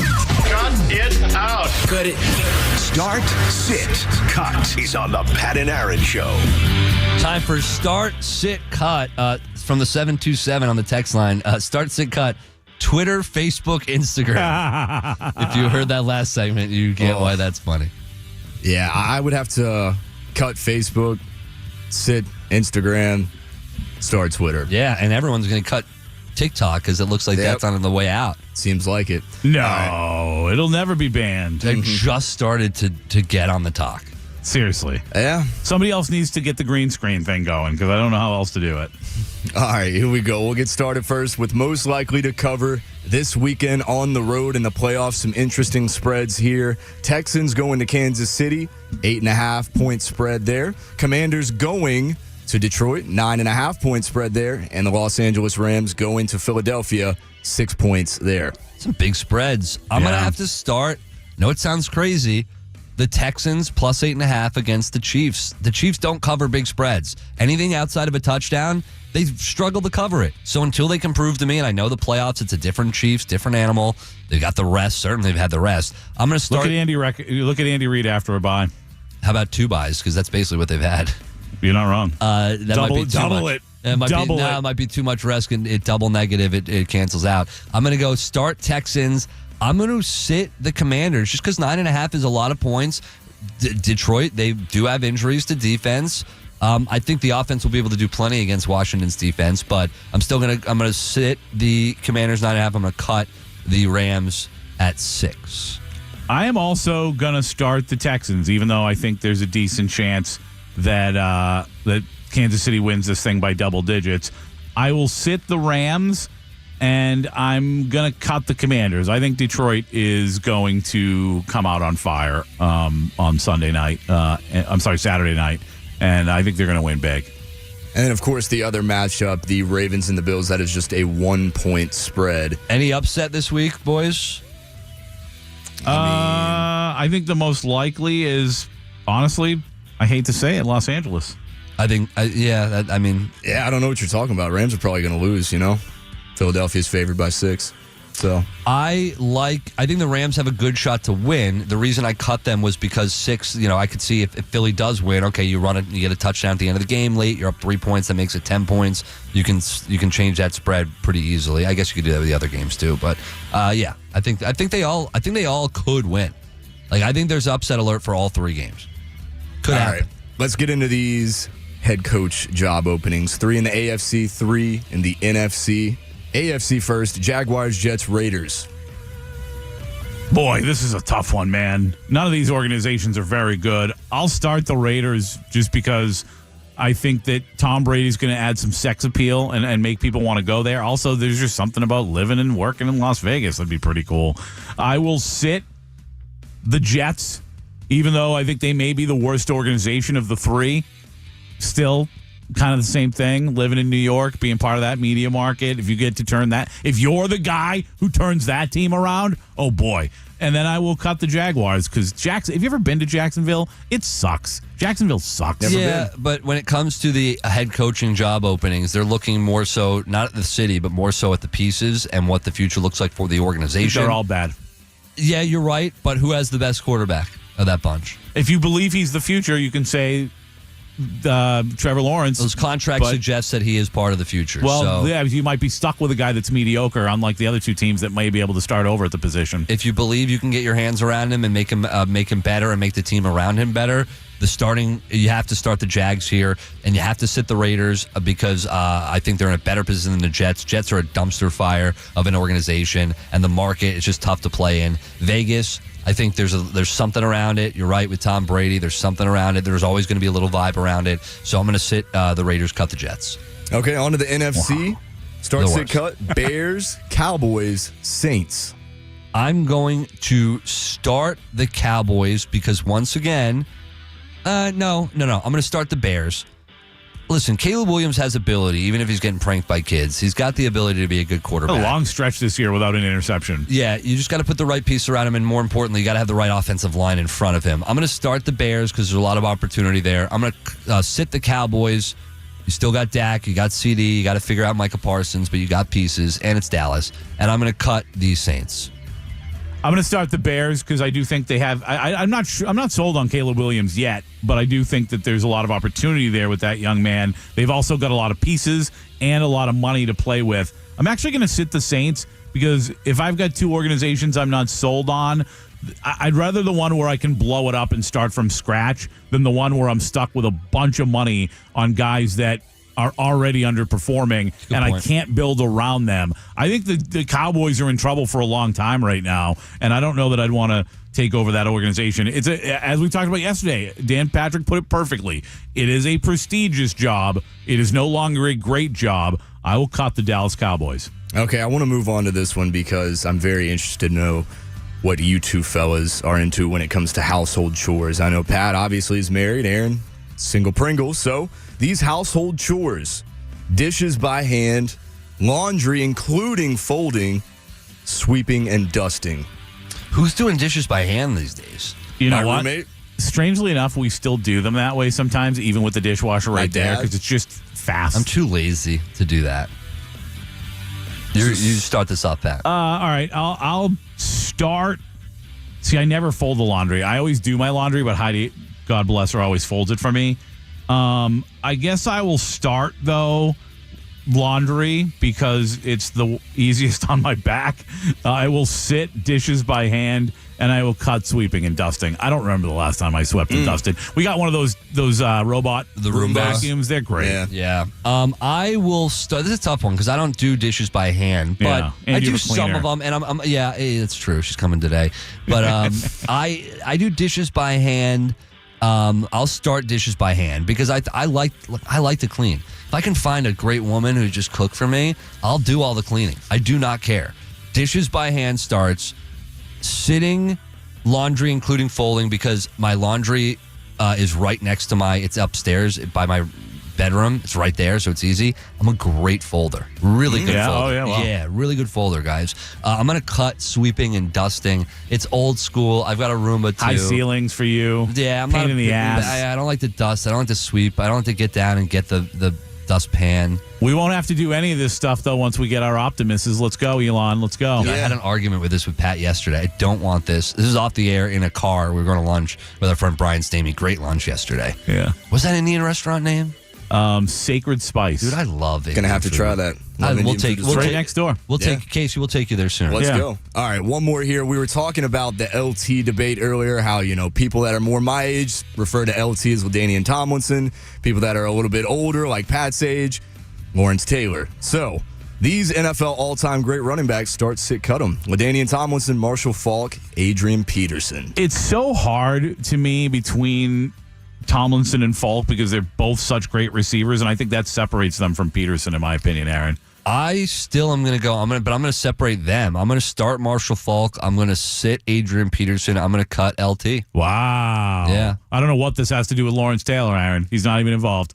All right, I'm going to start Marshall Faulk. I'm going to agree with you there. I'll sit LaDainian Tomlinson. I will cut Adrian Peterson. Okay, Adrian Peterson, I mean, what he did after tearing his leg apart and going out there and, having one of the all-time seasons, that was incredible. Yeah. I mean, he's had moments in seasons where I'm like, that guy I've never seen a guy like that before. It's one of those things where, you almost can't be wrong. Yeah, no, absolutely. They're all so great. That's start, sit, cut. And on the other side, we're going to get our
which is the transverse process. And ultimately, there are muscles and ligaments attached to those little transverse processes. Now, they're not weight-bearing structures or load-bearing per se, so it's not as devastating as some other fractures of the spine could be. That being said, I mean, obviously, though, it takes a certain amount of toughness to play with those injuries because they hurt. And you can imagine in a game being played at that speed with that kind of force, certain hits and things and falling on your back is painful. So, I mean, it's commendable that he played with it and he, it wasn't voiced and it didn't appear to affect his abilities too much. But no, that tells you how tough those guys are. Yeah. Do people often have small fractures or injuries within their back and their spinal cord that maybe they don't realize? Well, when you say people, if you're talking not athletes, the rest of us schmucks. You know what? I would say this. I mean, I think the majority of the time, we end up with low back pain. And oftentimes, as we're getting older, we'll have degenerative disc and things of that nature. Routinely, when you have a fracture, you pretty much know. In our older geriatric population, they can have compression fractures of the vertebral bodies. And that's just because routinely in our females, after they go through menopause, the bone starts to weaken, osteoporosis and things like that. And so they can be subject to compression fractures, which is a little different. Usually fractures like Bo Nix had are usually caused by some type of event. And you truly tend to know that you've injured your back in some shape, form, or fashion. Tyler Higbee, tight end for the Rams, he had to leave the game on Monday night because of a chest injury. He didn't get back in the game, and he was taken to a hospital. What could the chest issue be? Do you think the hospital visit was just more precautionary? Probably so. So, obviously, once again, as you talk about playing a game at that sort of speed with that sort of force, I think the story was that he had kind of coughed up some blood on the sideline, and that's not a common occurrence. Now, obviously, chest injuries are not necessarily uncommon in football. They could be a myriad of things. But I think because he had coughed up some blood on the sideline, then obviously that's like, okay, hey, wait a minute, what's going on? And so to that end, then you're going to take him, to the hospital to be evaluated. And that can be anything from, say a tear or irritation in the throat to potentially like a collapsed lung. And so, and that could obviously go to things even more serious than that. But in general, I think that was more precautionary because, as I understand it, he was up, he was talking, he was, functional. So to that end, it was more of a precautionary thing. But you definitely want to know it's not common to cough up blood per se. I'm glad to know that. Yeah, if I coughed up blood, I thought I would think I was dying. I'd freak. Yeah. It would be the end for me. Well, chances are, if you coughed up blood, you're not playing professional football, so yeah, more times than not, there's probably a more serious issue going on.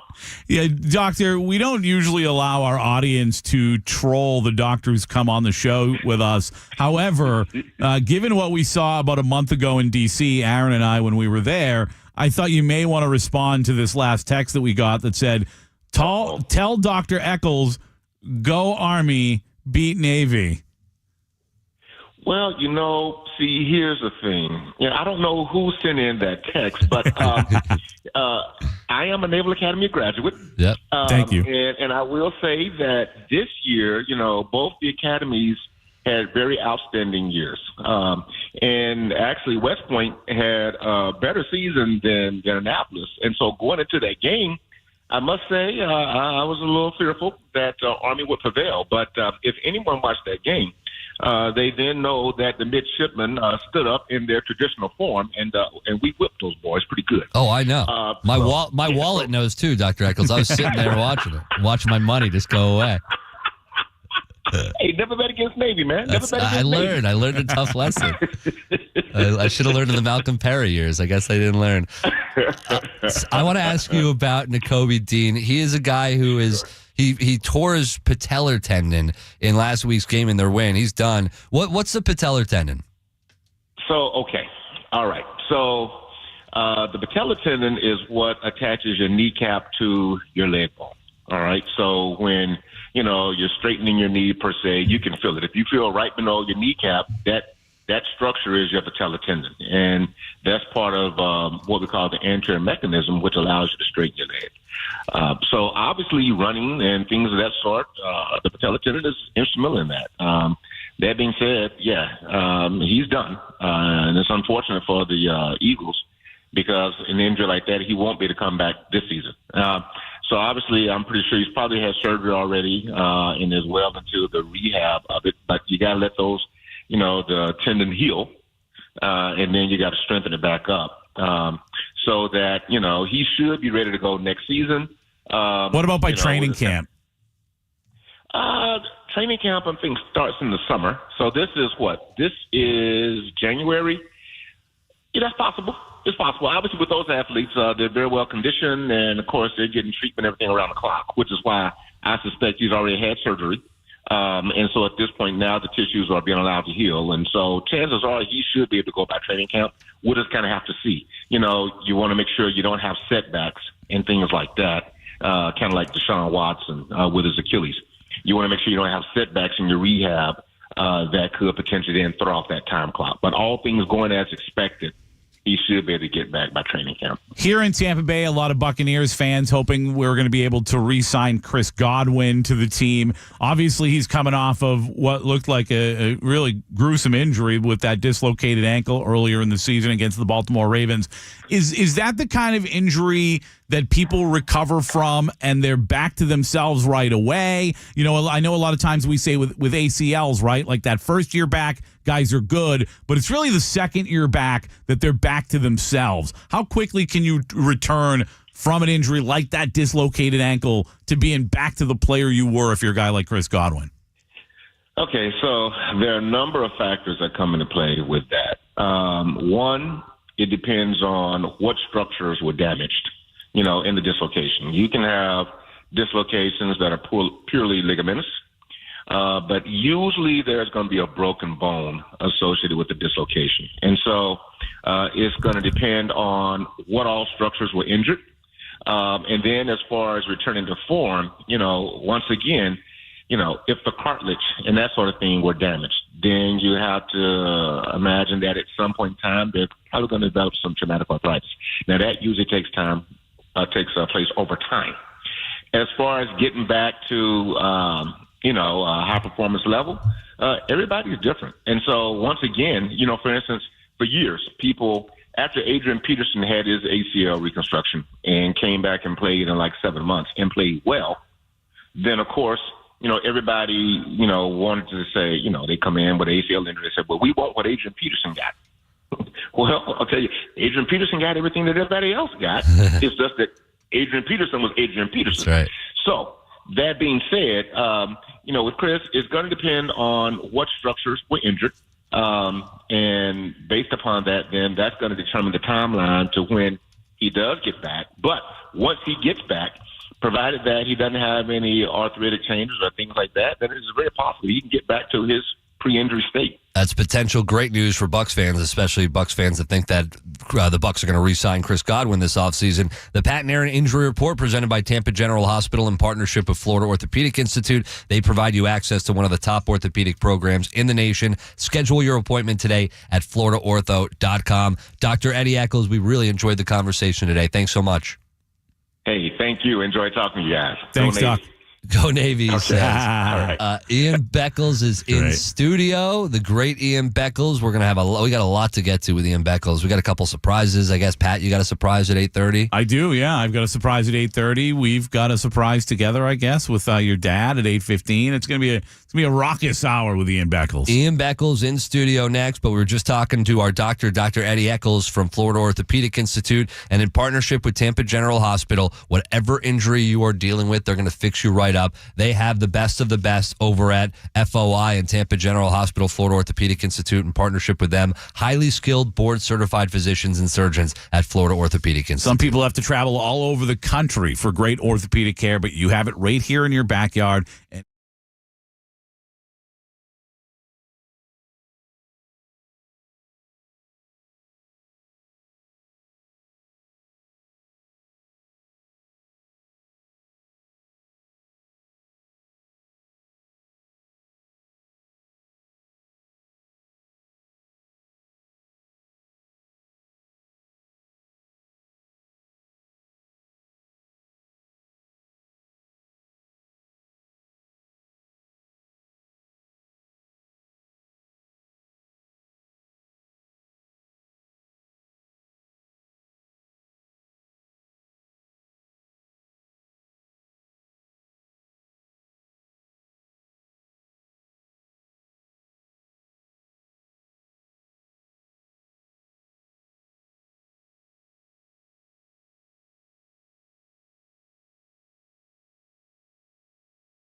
iHeart Radio Station.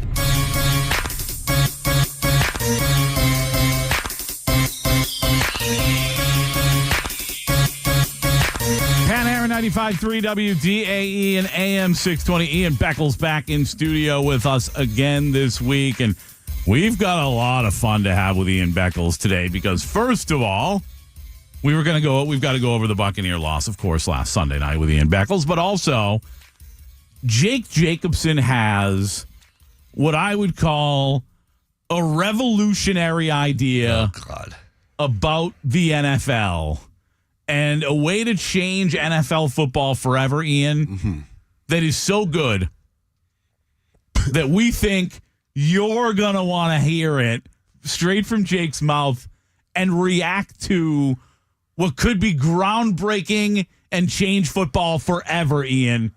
I can't pick up your tone. Your tone is off for me. You're talking positive and your head's going back and forth. What do you think? I've heard the take. My dad's been calling me every day about it for a month. Aaron was on vacation in New York at the fish shows. You know what they do at the fish shows. Yeah. And his dad's still harassing him about this idea. He's told all his friends about it. He's mad at me because I haven't brought it up on the air yet. I still haven't really told what the idea is on the air, I don't think. You have not. So I think we should wait for Jake. Yeah, so at 8:15, you can talk to my dad. I don't know if my mom's going to be around. No, he's at work. So. Good morning, Emma. Yeah, she's listening. She's definitely listening. It sounds like Jake took a handful of what they were taking at the Fish concert. Oh, you haven't even heard his take yet. And then he had this epiphany. I've never heard him he couldn't stop. He called me. He was frantic. He was manic, if you will. And I was like, Dad, it's an okay idea. Is that out of sorts for him? Frantic and manic. No. I feel like it's the Jacobson thing. It probably is. It's a little bit Jacobson-y. I'm cooler since the last time we talked a week ago.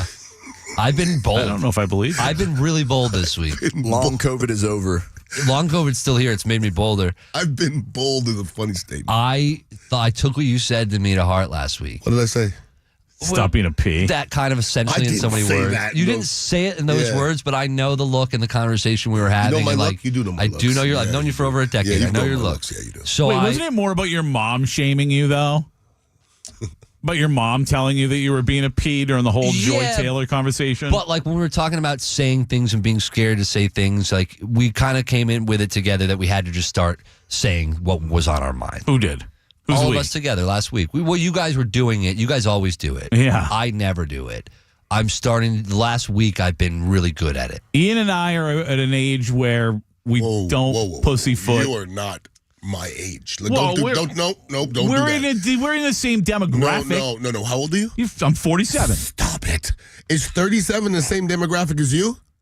Close. I didn't think, no. What is it, 35 to 64 is the demo? Y'all are Gen X, and then Aaron's millennial, and I'm Gen Z. We got every generation represented here. 47. When you're 57, you'll look at 47-year-olds go, look at that little puppy. Look, you don't know nothing at 47. At 57, you know a lot. You know too much. I feel like I've learned everything. That's the 10 years? That's a big 10 years. The next 10 years is a big... Really? It's a lot of realizations. Once you hear 50, you don't give any more Fs. I feel like short of my body feeling like it's going to fall apart. Well, that's part of it. You have to take care of yourself a lot more. I feel like it's hard for me to potentially give less... Aaron will tell you, for me to give less Fs. But you've always been that way. Yeah. You can still give less. You just have no... Can't wait for that moment. That's going to be great for me when he gets less. Once I hit 30 is when I really started to change, I think, everything. Every 10 years. When I got 40, I couldn't see anymore. Things weren't working the same. And when I got 50, I just think your brain flips. Ted Webb used to... Whoa, hold on. Flips how? It's hard to explain if you this. It's the same way it flipped at 40. You're not 30 anymore. Once you're 50, 40-year-olds, they look young and unestablished. Once you're 50, you're in a different demographic. The great Ted Webb once told me every 7 years. Okay. Every 7 years. And Ted was great. Ted was great. Ted Very knew a knowledgeable. lot. Very knowledgeable young man. I also feel like Ted evolved faster than the rest of us in certain ways. In a lot of ways. Certainly faster than me. For a lot of reasons. That's for a very, lot of reasons. very Now, true. what does your therapist say about your mother calling you the P word? I've never seen a therapist. No? Well, actually, I have. That's not true. Back when I was a teenager, well, like 12, 13, for like a couple rounds. I Hit her needed it. back up. It was a him. Did they Hit him back up? institutionalize you? No, they didn't. But I never. I've always thought that. Oh my gosh, my mom's texting. Your mother's texting. Ian is right. You need a therapist. No. She said, No? "Of course I'm listening. I wouldn't miss Ian." Wow. I just realized I'm an older woman for Ian. Oh gosh, That's really effing with my head. I'm all about learning. It's effing with her head. So yeah, I've thought about it. Like maybe a therapist would be nice, but no, I haven't seen one. No, my parents. I'm your therapist. Yeah. I'm your therapist. I have 2 therapist friends who call me their therapist. They come to me. Probably why I don't go to therapy. And therapists may be the most messed up people on the planet. Yeah, they're speaking from personal experience. If we need to do a feature where you're just doing therapy for Aaron and I just sit here and watch and laugh, like I'm totally into that. I'm okay with that. I'm game. I don't know if he wants to uncover the darkness on air. No, I don't. So dark in there. So dark. How long until It's your so mom bad, texts dude. us that she wants to So uncover bad. the darkness? She doesn't want it. She doesn't want this smoke. She doesn't want this She's lived with smoke. Jake her whole life. She knows the darkness. That's so true. She knows the root of the darkness. She does. It's like I am becoming him. It's crazy. Well, we're going to get to the root of the darkness in just a moment because as we said when we opened the hour with Ian Beckles, Jake Jacobson, the father of Aaron Jacobson, for those of you who don't know, and you better know by now, Jake Jacobson has a groundbreaking idea when it comes to football. That's coming up on the other side. And then again, don't go anywhere because 8:30, we've got a special guest who knows all about Dignitary Cafe, even though I'm not certain he's actually been there. But he knows Ian and Dignitary Cafe. He's been on the show before, and he's got a hard, strong take about Ben Zobrist that I know Ian's going to want to hear that as well and hear from our friend. It's all coming up, but right on the other side, Jake Jacobson with a groundbreaking NFL idea next.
on 95.3 WDAE and AM 620. All right, we've got so much going on the show today, including a revolutionary idea for NFL football from our good friend and Aaron's dad, Jake Jacobson. We haven't even commented on this idea, our thoughts on this idea, but we wanted Ian Beckles, as a former NFL player and a good friend of ours and a good friend of Jake Jacobson's, to hear this idea and maybe talk about how brilliant he thinks it is or not. Jake, good morning. Good morning, guys. First of all, Pat, did you guys discuss what my idea was yet? No. Not on the air. We have not. Okay. And does Ian know what my idea is? He doesn't. I do not. Okay. Ian, good to hear you guys on the air together. I love this. Good morning, brother. Good morning. He's going to take your wife. So this is what happened was during New Year's when Aaron was in New York and seeing all the Fish concerts and all that stuff, I came up with this brilliant idea and I proposed it to him. And he kind of poo-pooed it, and it didn't make any sense to me. He poo-pooed it? I was on vacation in New York for a week trying to enjoy my time off. Can't believe he poo-pooed it. So what made you decide, well, maybe this is a good idea, and my father should come on and propose this revolutionary Nothing. idea? You annoyed the crap out of me for a month until I said, if I don't put him on, I'll never hear the end of this. That's what led to this. And he told me, and I said, it's so brilliant, we got to bring Ian on so he can hear this brilliance. Break it down. Now, Ian, I don't know during your time playing if you ever came up with this idea or you heard if anybody else did. Probably not. It doesn't make sense to me why this hasn't come up before. What is the most frustrating thing after you see a flag and you see him almost on every play, watching on TV or at the game? It's very frustrating when you're trying to figure out who the penalty is on as far as which team. So the idea came up where you have two flags. Let's say the yellow flag standard and let's say a blue flag. Yellow flag means it's a penalty on the offense. Blue flag means a penalty on the defense. You don't know yet what it's going to be, 5 yards, 10 or 15, but it would take all the suspense out, which is fine. The player would know and the fans would know and the team would know that we know it's against either the offense or defense immediately. We just don't know how long the penalty is going to be. What do you think? Did you take a yellow and blue pill before you thought about these things? Because so I don't understand what you're alleviating here. I mean, who cares? They throw a flag, and within 8 seconds, they tell us who the penalty is on. What do you mean? I mean, it says holding number 62. No. First of all, you know that when they throw the flag, it's probably going to be at minimum 30 seconds before they make the what the call is. Sometimes they get together and it's a minute to a minute and a half to 2 minutes, and you're waiting on a touchdown. You see a flag. Is it going to be a push-off? If you're on the offensive line, you think it's going to be a holding in the backfield, or sometimes it's a hand to the face by the defense. So if the penalty goes up as soon as you see it, you know it's going to be on the offense or defense. You're just waiting to see whether it's going to be a 5, 10, or 15-yard penalty. Well, let me ask a question to Ian that I think will help summarize what you're saying, sort of.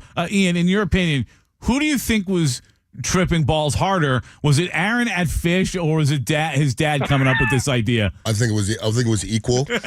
My thing is, we know, listen, if I wanted to cheat off somebody on a test, I probably wouldn't cheat off a referee because I think they're all idiots and they make stupid calls and some of them are blind. So I think referees do a terrible job. So now you're adding a yellow and blue flag so that they have to think about which side they're going to throw. You have ignorant people doing more stuff, so I'm out. I'm out, Jake. All right. Look, listen, maybe they are blind and maybe they are stupid as far as referees and their decision-making, but most of these guys have really pretty good jobs, that they do during the week or in the off season. So they're not total idiots. Yeah, and I think they can understand that if the left hand is the offense and the right hand is the defense, that your hands will go there. So the fans in the stands and the fans on the TV and the announcers will know immediately that we know it's against the offense or the defense. So that takes that part out of it where people are freaking out. Who's it on? Ian, would you cheat off my dad's test?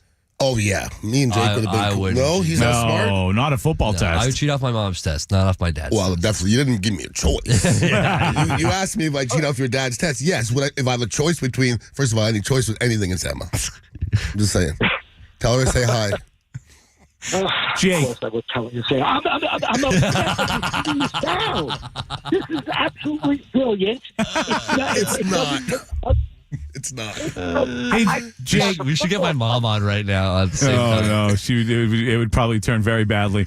Jake, yes. Aaron and I have discussed this before. I know he notices this when he watches football. I'm sure Ian would agree.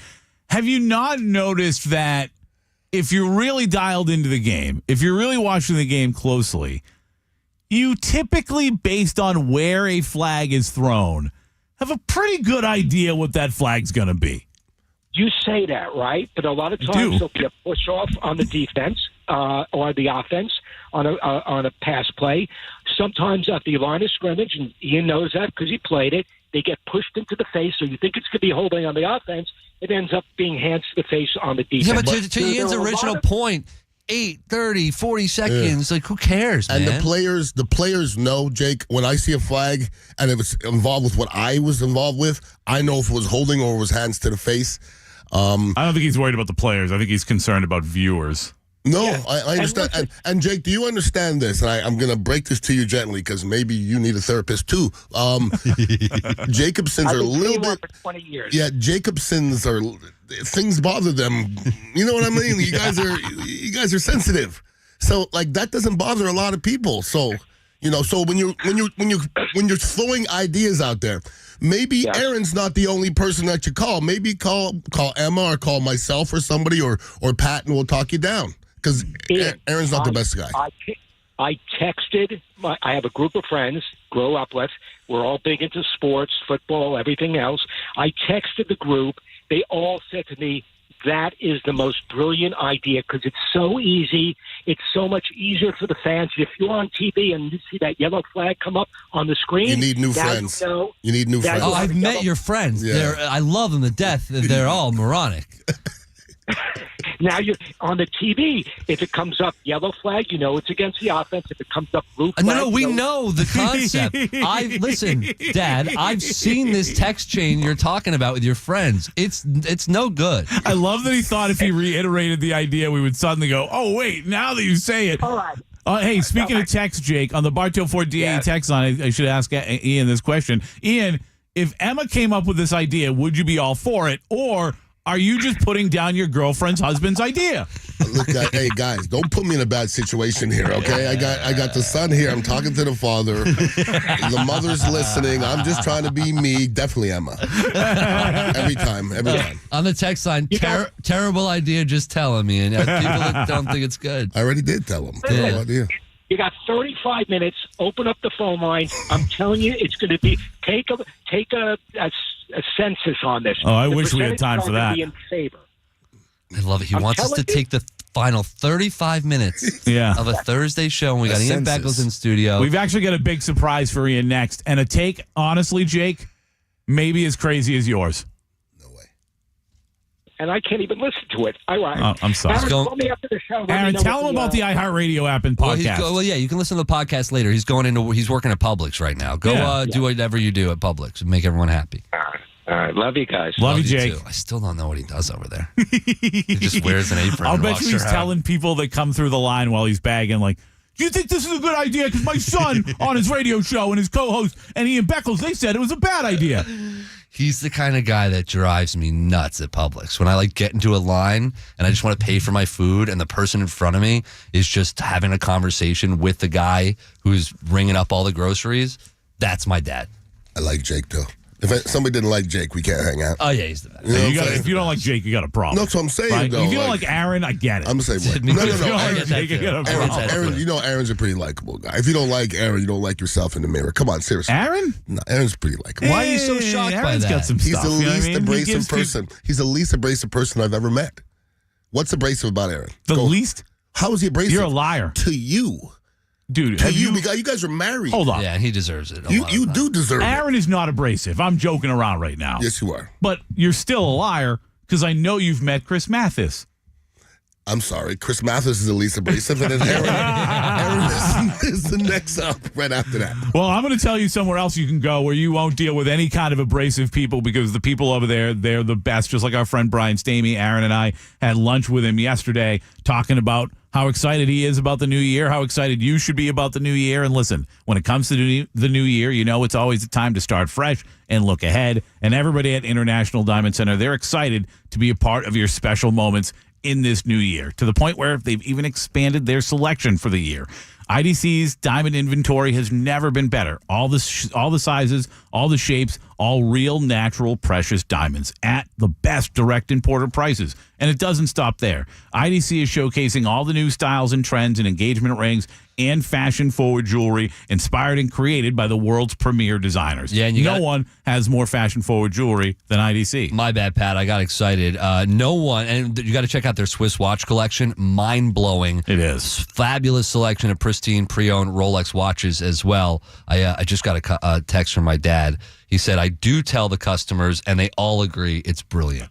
Okay, Dad. When you're looking ahead like we all are, right? We got a new year ahead of us here. Make sure you remember International Diamond Center when you're planning ahead. Locally owned, internationally connected with a staff of non-commissioned experts who are going to guide you every step of the way. Welcome to 2025. Let IDC help you celebrate what matters most in the new year, your love. Check them out, Tampa, Clearwater, Lakeland, and Sarasota. ShopIDC.com. An idea almost as crazy as Jake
and AM 620.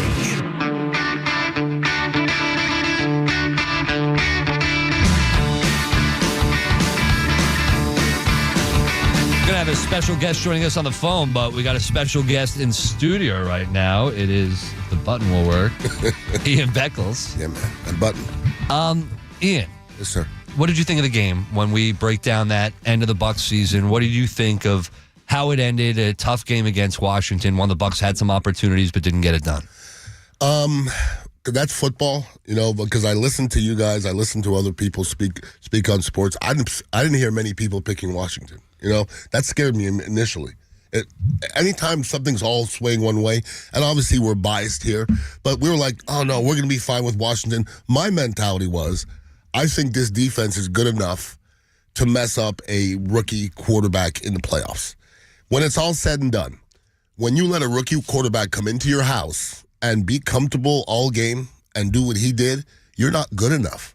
Because the Super Bowl champions or the teams that went deep into the playoffs, if you'd have put those defenses against a rookie quarterback on the road, they would demolish them. We'll find out this weekend. Well, Monty Kiffin's defense against a rookie quarterback at home is going to demolish them. That's not my opinion. That's what always happened. So this team just wasn't good enough to do what they wanted to do this year. All right, I told you we had a bit of a surprise for you. This guy once sponsored, or came on to our show, I should say, sponsored by Dignitary Cafe back in the day. But he wanted to share with us, and I wanted to get your opinion on as well, about Ben Zobrist. It's the great Frank the Tank from Barstool Sports. First of all, before we get into Ben Zobrist, Frank, because we haven't talked to you for a while, congratulations on everything going on, the way with the walking and everything you've done. I mean, you've really done a fantastic job, and I know you're inspiring a lot of people, man. Look awesome. Well, thanks. I feel better. I've walked almost 470 straight days now. Awesome. Getting close to 500. 500 will be the day before the Super Bowl. Wow. It includes a new episode of Frank Walks that will be out tomorrow, featuring John Gruden. Oh, wow. All right. That's going to be awesome.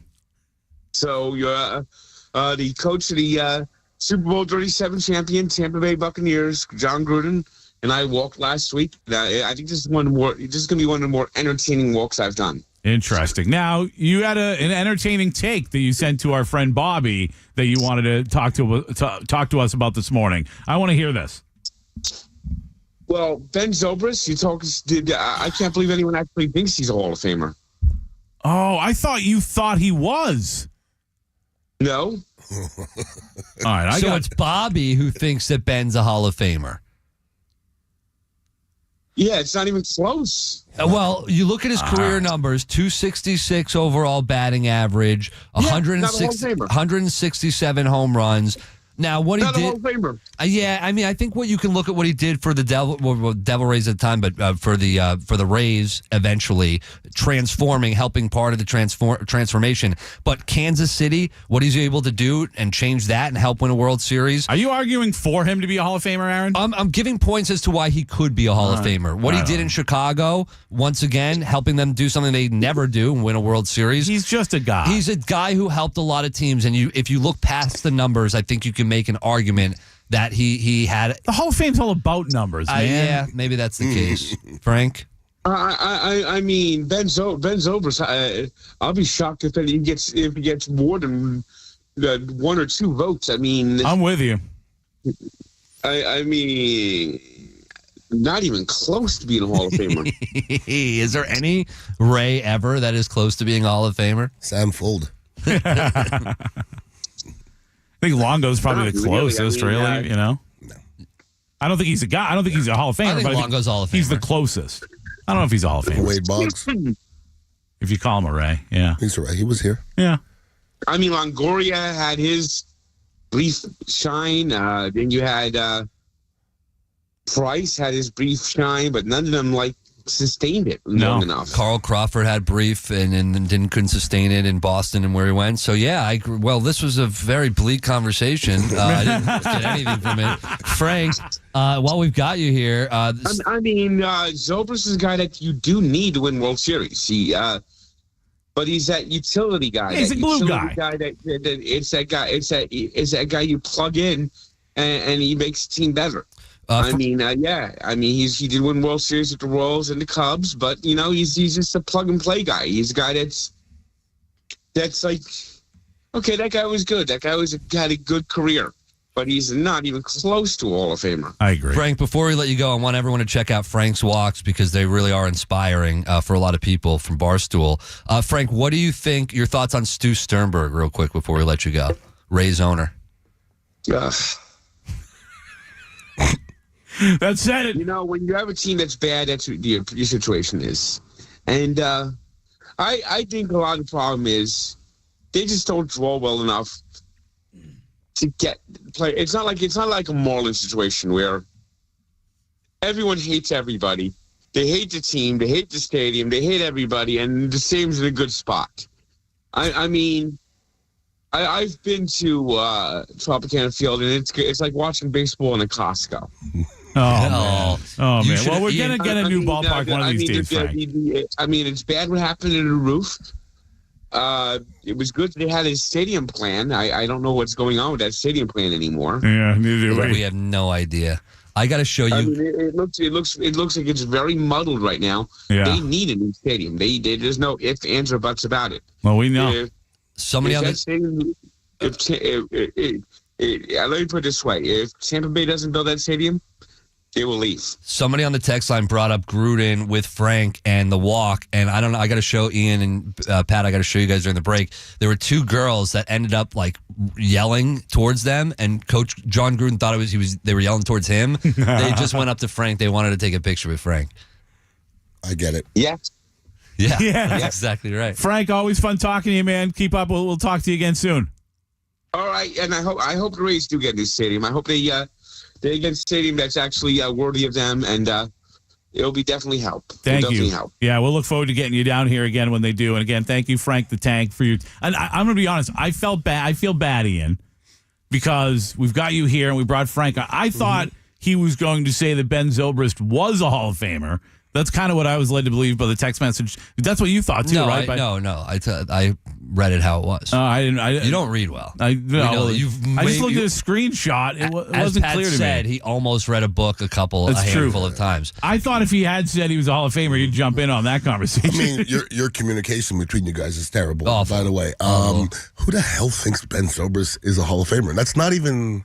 It's not an argument to me. Aaron that was a surprise to me. Like Pat did that. What you did was just save the bit, okay? Because you looked and you were just like, well, maybe in your heart he's not a Hall of Famer. You never thought about it before. I tried to save the bit. You tried to save. I saw you saving it. I saw you trying to save it. That was a good effort. Nobody out there thinks that Ben Zobrist is a Hall of Fame baseball player. Did I make it? We've had the argument on the show before. People said he was? Yes. And Aaron has stood up for that side of the argument. Did I make a decent point in the quick? No. There's nothing you can read off that paper to make me think that Ben Zobrist was a Hall of Fame baseball player. This was exactly how we came up with the whole idea for the Hall of Guys. Was Zobrist? Yes. 82945. Start your text with DA. Was a Hall of Famer. Ian. No, it's not a question. Have you seen Gruden on? He's like coming back. I don't watch. You Gruden. don't? Yeah, you're I done? don't on purpose. Yeah. I don't watch him. Yuck. Do you think he'll be back? No way. No way. He sued the NFL. You know anybody sued the NFL that came back? We were talking. Looks like Flores might get the chance. Well, Flores. First of all, the NFL was wrong in so many ways against Flores. Flores, he didn't do anything.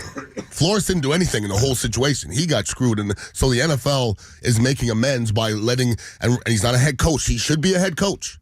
There's no doubt in my mind. Flores, he's a great defensive coordinator, and what he did in Miami at the end, where he had his team fighting and winning when his owner was asking him to lose. Think about that. I think what hurts him more than his lawsuit when it comes to Brian Flores is Tua Tagovailoa acting like he didn't support him at all. Well, and if Tua you're a young Tagovailoa quarterback, works for the NFL, okay? And he also works for the owner, who Flores doesn't like. So you're not going to talk against your owner who's paying you $40 million. But he also didn't have to come out and talk about Flores the way he did, right? He didn't have to come out and be like, that guy was a jerk. I bet the way there's he a lot talked of about people Flores, in that locker room that were pissed about that. I guarantee it. Maybe, but if you're the owner of a team with a young quarterback, I think you would take that into consideration that the last young quarterback he had felt like he didn't respect him at all. Well, this is the thing. You ever listen to Martin Gramatica talk about the way his, was it Rich Bisaccia, I think it was, or Rod Marinelli, one of his coaches used to treat him like a piece of crap, but it made him great. When you're a snotty-nosed rookie quarterback, I don't care what you think. Listen to these cats that have been in the league forever, and then eventually you got to get tough love. For Brian Flores, he was able to obviously go on and coach as a coordinator for Minnesota and get the respect back and be able to be in the locker room. Where John Gruden, who did something completely different, obviously, if the league, let's say the lawsuit goes away and he's allowed to coach again and a team takes a chance on him, let's say the Raiders. What did John Gruden ever do as a coach? What did he accomplish? He won a Super Bowl. Okay. I'm the first person to say it was his team. He didn't build the team. He's never built anything. He's never sustained anything. He's never developed anything. My problem with Gruden, and I obviously don't know him the way that you do. I know him way too well. You know him way better than I do. Way too well. But just covering that team at the end. Covering what team? The Bucks. Okay. I was covering that. I was there every game for his final season. Okay. And it did not feel in any way like that guy had that locker room behind him. He never did. It wasn't just the Mark Allstott thing. It was a lot of things. And it never felt like that locker room believed in John Gruden. To me, as a guy covering the team. I wasn't in the locker room like you were. Okay, so I'm going to say this to you. Okay, you've had bosses before, okay, probably not too long ago, that you didn't believe in. And doesn't mean that the product's going to be bad. Yeah. It just means you don't believe in that guy. Unfortunate for John Gruden. This is the unfortunate part for John Gruden. I was with him in the locker room in Philadelphia. He was my offensive coordinator. I didn't care from then. Neither did anybody on the team. When he got here, I didn't realize you were in Philly with him. Yeah, he was my offensive coordinator. My John Gruden story in Philadelphia was I shot my foot up 5 straight weeks to play, and the doctor looked at me and goes, "You shoot up, but you could rupture your foot, and you'll drag it the rest of your life." If somebody tells you that, I'll be like, okay, so there's 4 games left. I'm going to shut it down. Okay, so I want to play. I want to continue to play. And not drag my foot. Yeah, I don't want to drag my foot. Okay, so John Gruden walks through the locker room. He looks at me. He goes, "I hear you're quitting on the team." That's what he said to me. And I stood up to punch him in his lip. And my boy Richard Cooper stood. He goes, "Beck, don't do that." So I'm just telling you, unfortunately for John Gruden, I live in the same town where all the other players played Super Bowl, not Super Bowl. I did the John Gruden show one year in its little cubby hole when they were 5-11. I know too much, unfortunately. I couldn't imagine, with everything he said about DeMaurice Smith, too, that came out in those emails, that the locker room would ever want to get behind him and be cool with him. Who has he led? So everybody's like, well, what owner wants that? He was speaking out against the owners, every front office people. Like, you eventually, when you see people get ousted like that, they're not good people. I think if he was a good person, you can weather some things. But when you're a dick throughout your whole career, when you mess up, you're done. And I don't think anybody wants to be hugged up by that anymore. All right, we got to hit the break. Here's the one thing I will say, Ian Beckles, is we've known each other now for a handful of years. I'd say a long time now. Mm-hmm. And we've mutually known some douchebags. I've heard you call probably less. I could probably count on less than one hand how many people you've called a bad person. 2, right? John Gruden and Chris Forster, and I'm good with both. I don't know Chris, but I know some other people that are douchebags, and you know they're douchebags, and you haven't called them bad people. And that, to me, tells me a lot because of how much I trust you. All right, we got to wrap the show up. On the other side, one more segment to go. It's The Blender with Ian Beckles.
on 95.3 WDAE and AM 620. The Blender. The Blender on the Pat Aaron Show is brought to you by Mazda of Clearwater. If you're thinking about a new or pre-owned vehicle, the choice is clear. It is Mazda of Clearwater. And right now, with interest rates on the way down, select models are at 0% interest financing. Go check them out on US 19, just south of Roosevelt and East Bay Drive. Ian, what is the latest at the cafe, man? What's been going on? We're hustling. We're back to, full strength pretty much. Today is actually a National Kava Day. Is it? And it's $1 Kava drinks all day long, singles. So Ooh-la. I think they're normally $4 or something. I should know. But yeah, if you're somebody who was living a sober life and then curious about Kava, what a better day to have some Kava than National Kava Day. I can't believe you waited until the last segment to tell us it was National Kava Day. You didn't ask me. I did. I did. It's all good. Better late than never. Dignitary. Yeah, man. Aaron's not only willing to ask about Dignitary Cafe, but also donate his mother. What a guy. I donated my mother to you today. I had some people who listen and they're like, "Is that get uncomfortable when you talking about Aaron's mother?" And I said, if it made him uncomfortable, I wouldn't do it. I think that's the most uncomfortable part about my family is that it doesn't make us uncomfortable. Well, your dad is naked all the time. Yeah.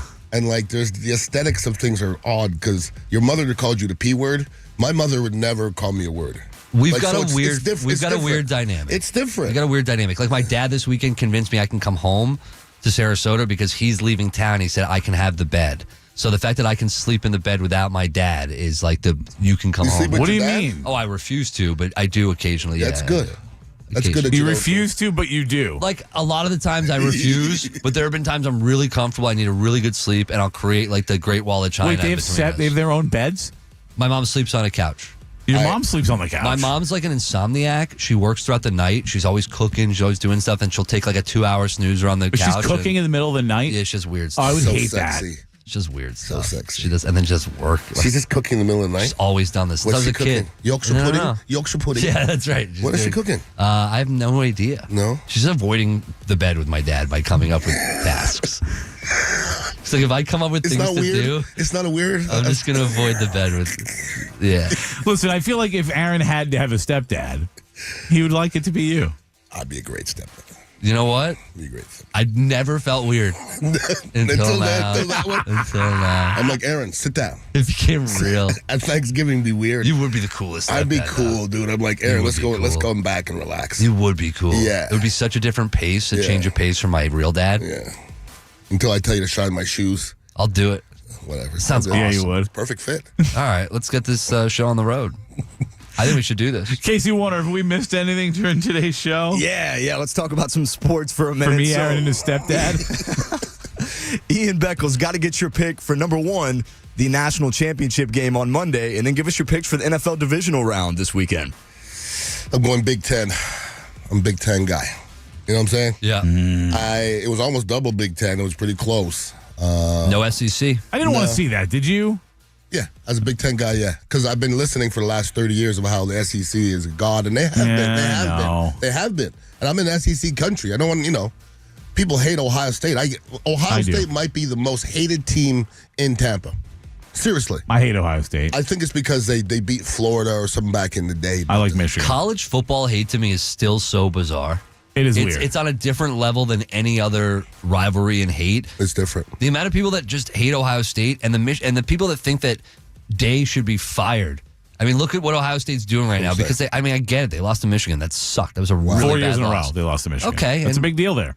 But that's what I'm saying of how bizarre college football is. Like the Buccaneers could lose to the Falcons 8 times in a row or the Saints 8 times in a row, but if they win the division, nobody cares about that. There's no other Michigan-Ohio State in all of football. That's the one. There's no other one. There's no other rivalry that everybody comes up and it's that focus on the other team. It's different. Weird. It's different, that's for sure. It's bizarre. There's nothing like that in sports. And very quickly as we wrap up the show, Ian, your 4 picks for the divisional round games this weekend? Oh, you're going to have to give me the games. I'm going Lions. Let's see. Texans Ravens, and Chiefs? Ravens or Bills? Ravens. Texans or Chiefs? Chiefs. Well, what's Rams, Eagles. Rams, Eagles. Rams. All right. Because they're fans. We'll make our picks tomorrow during football.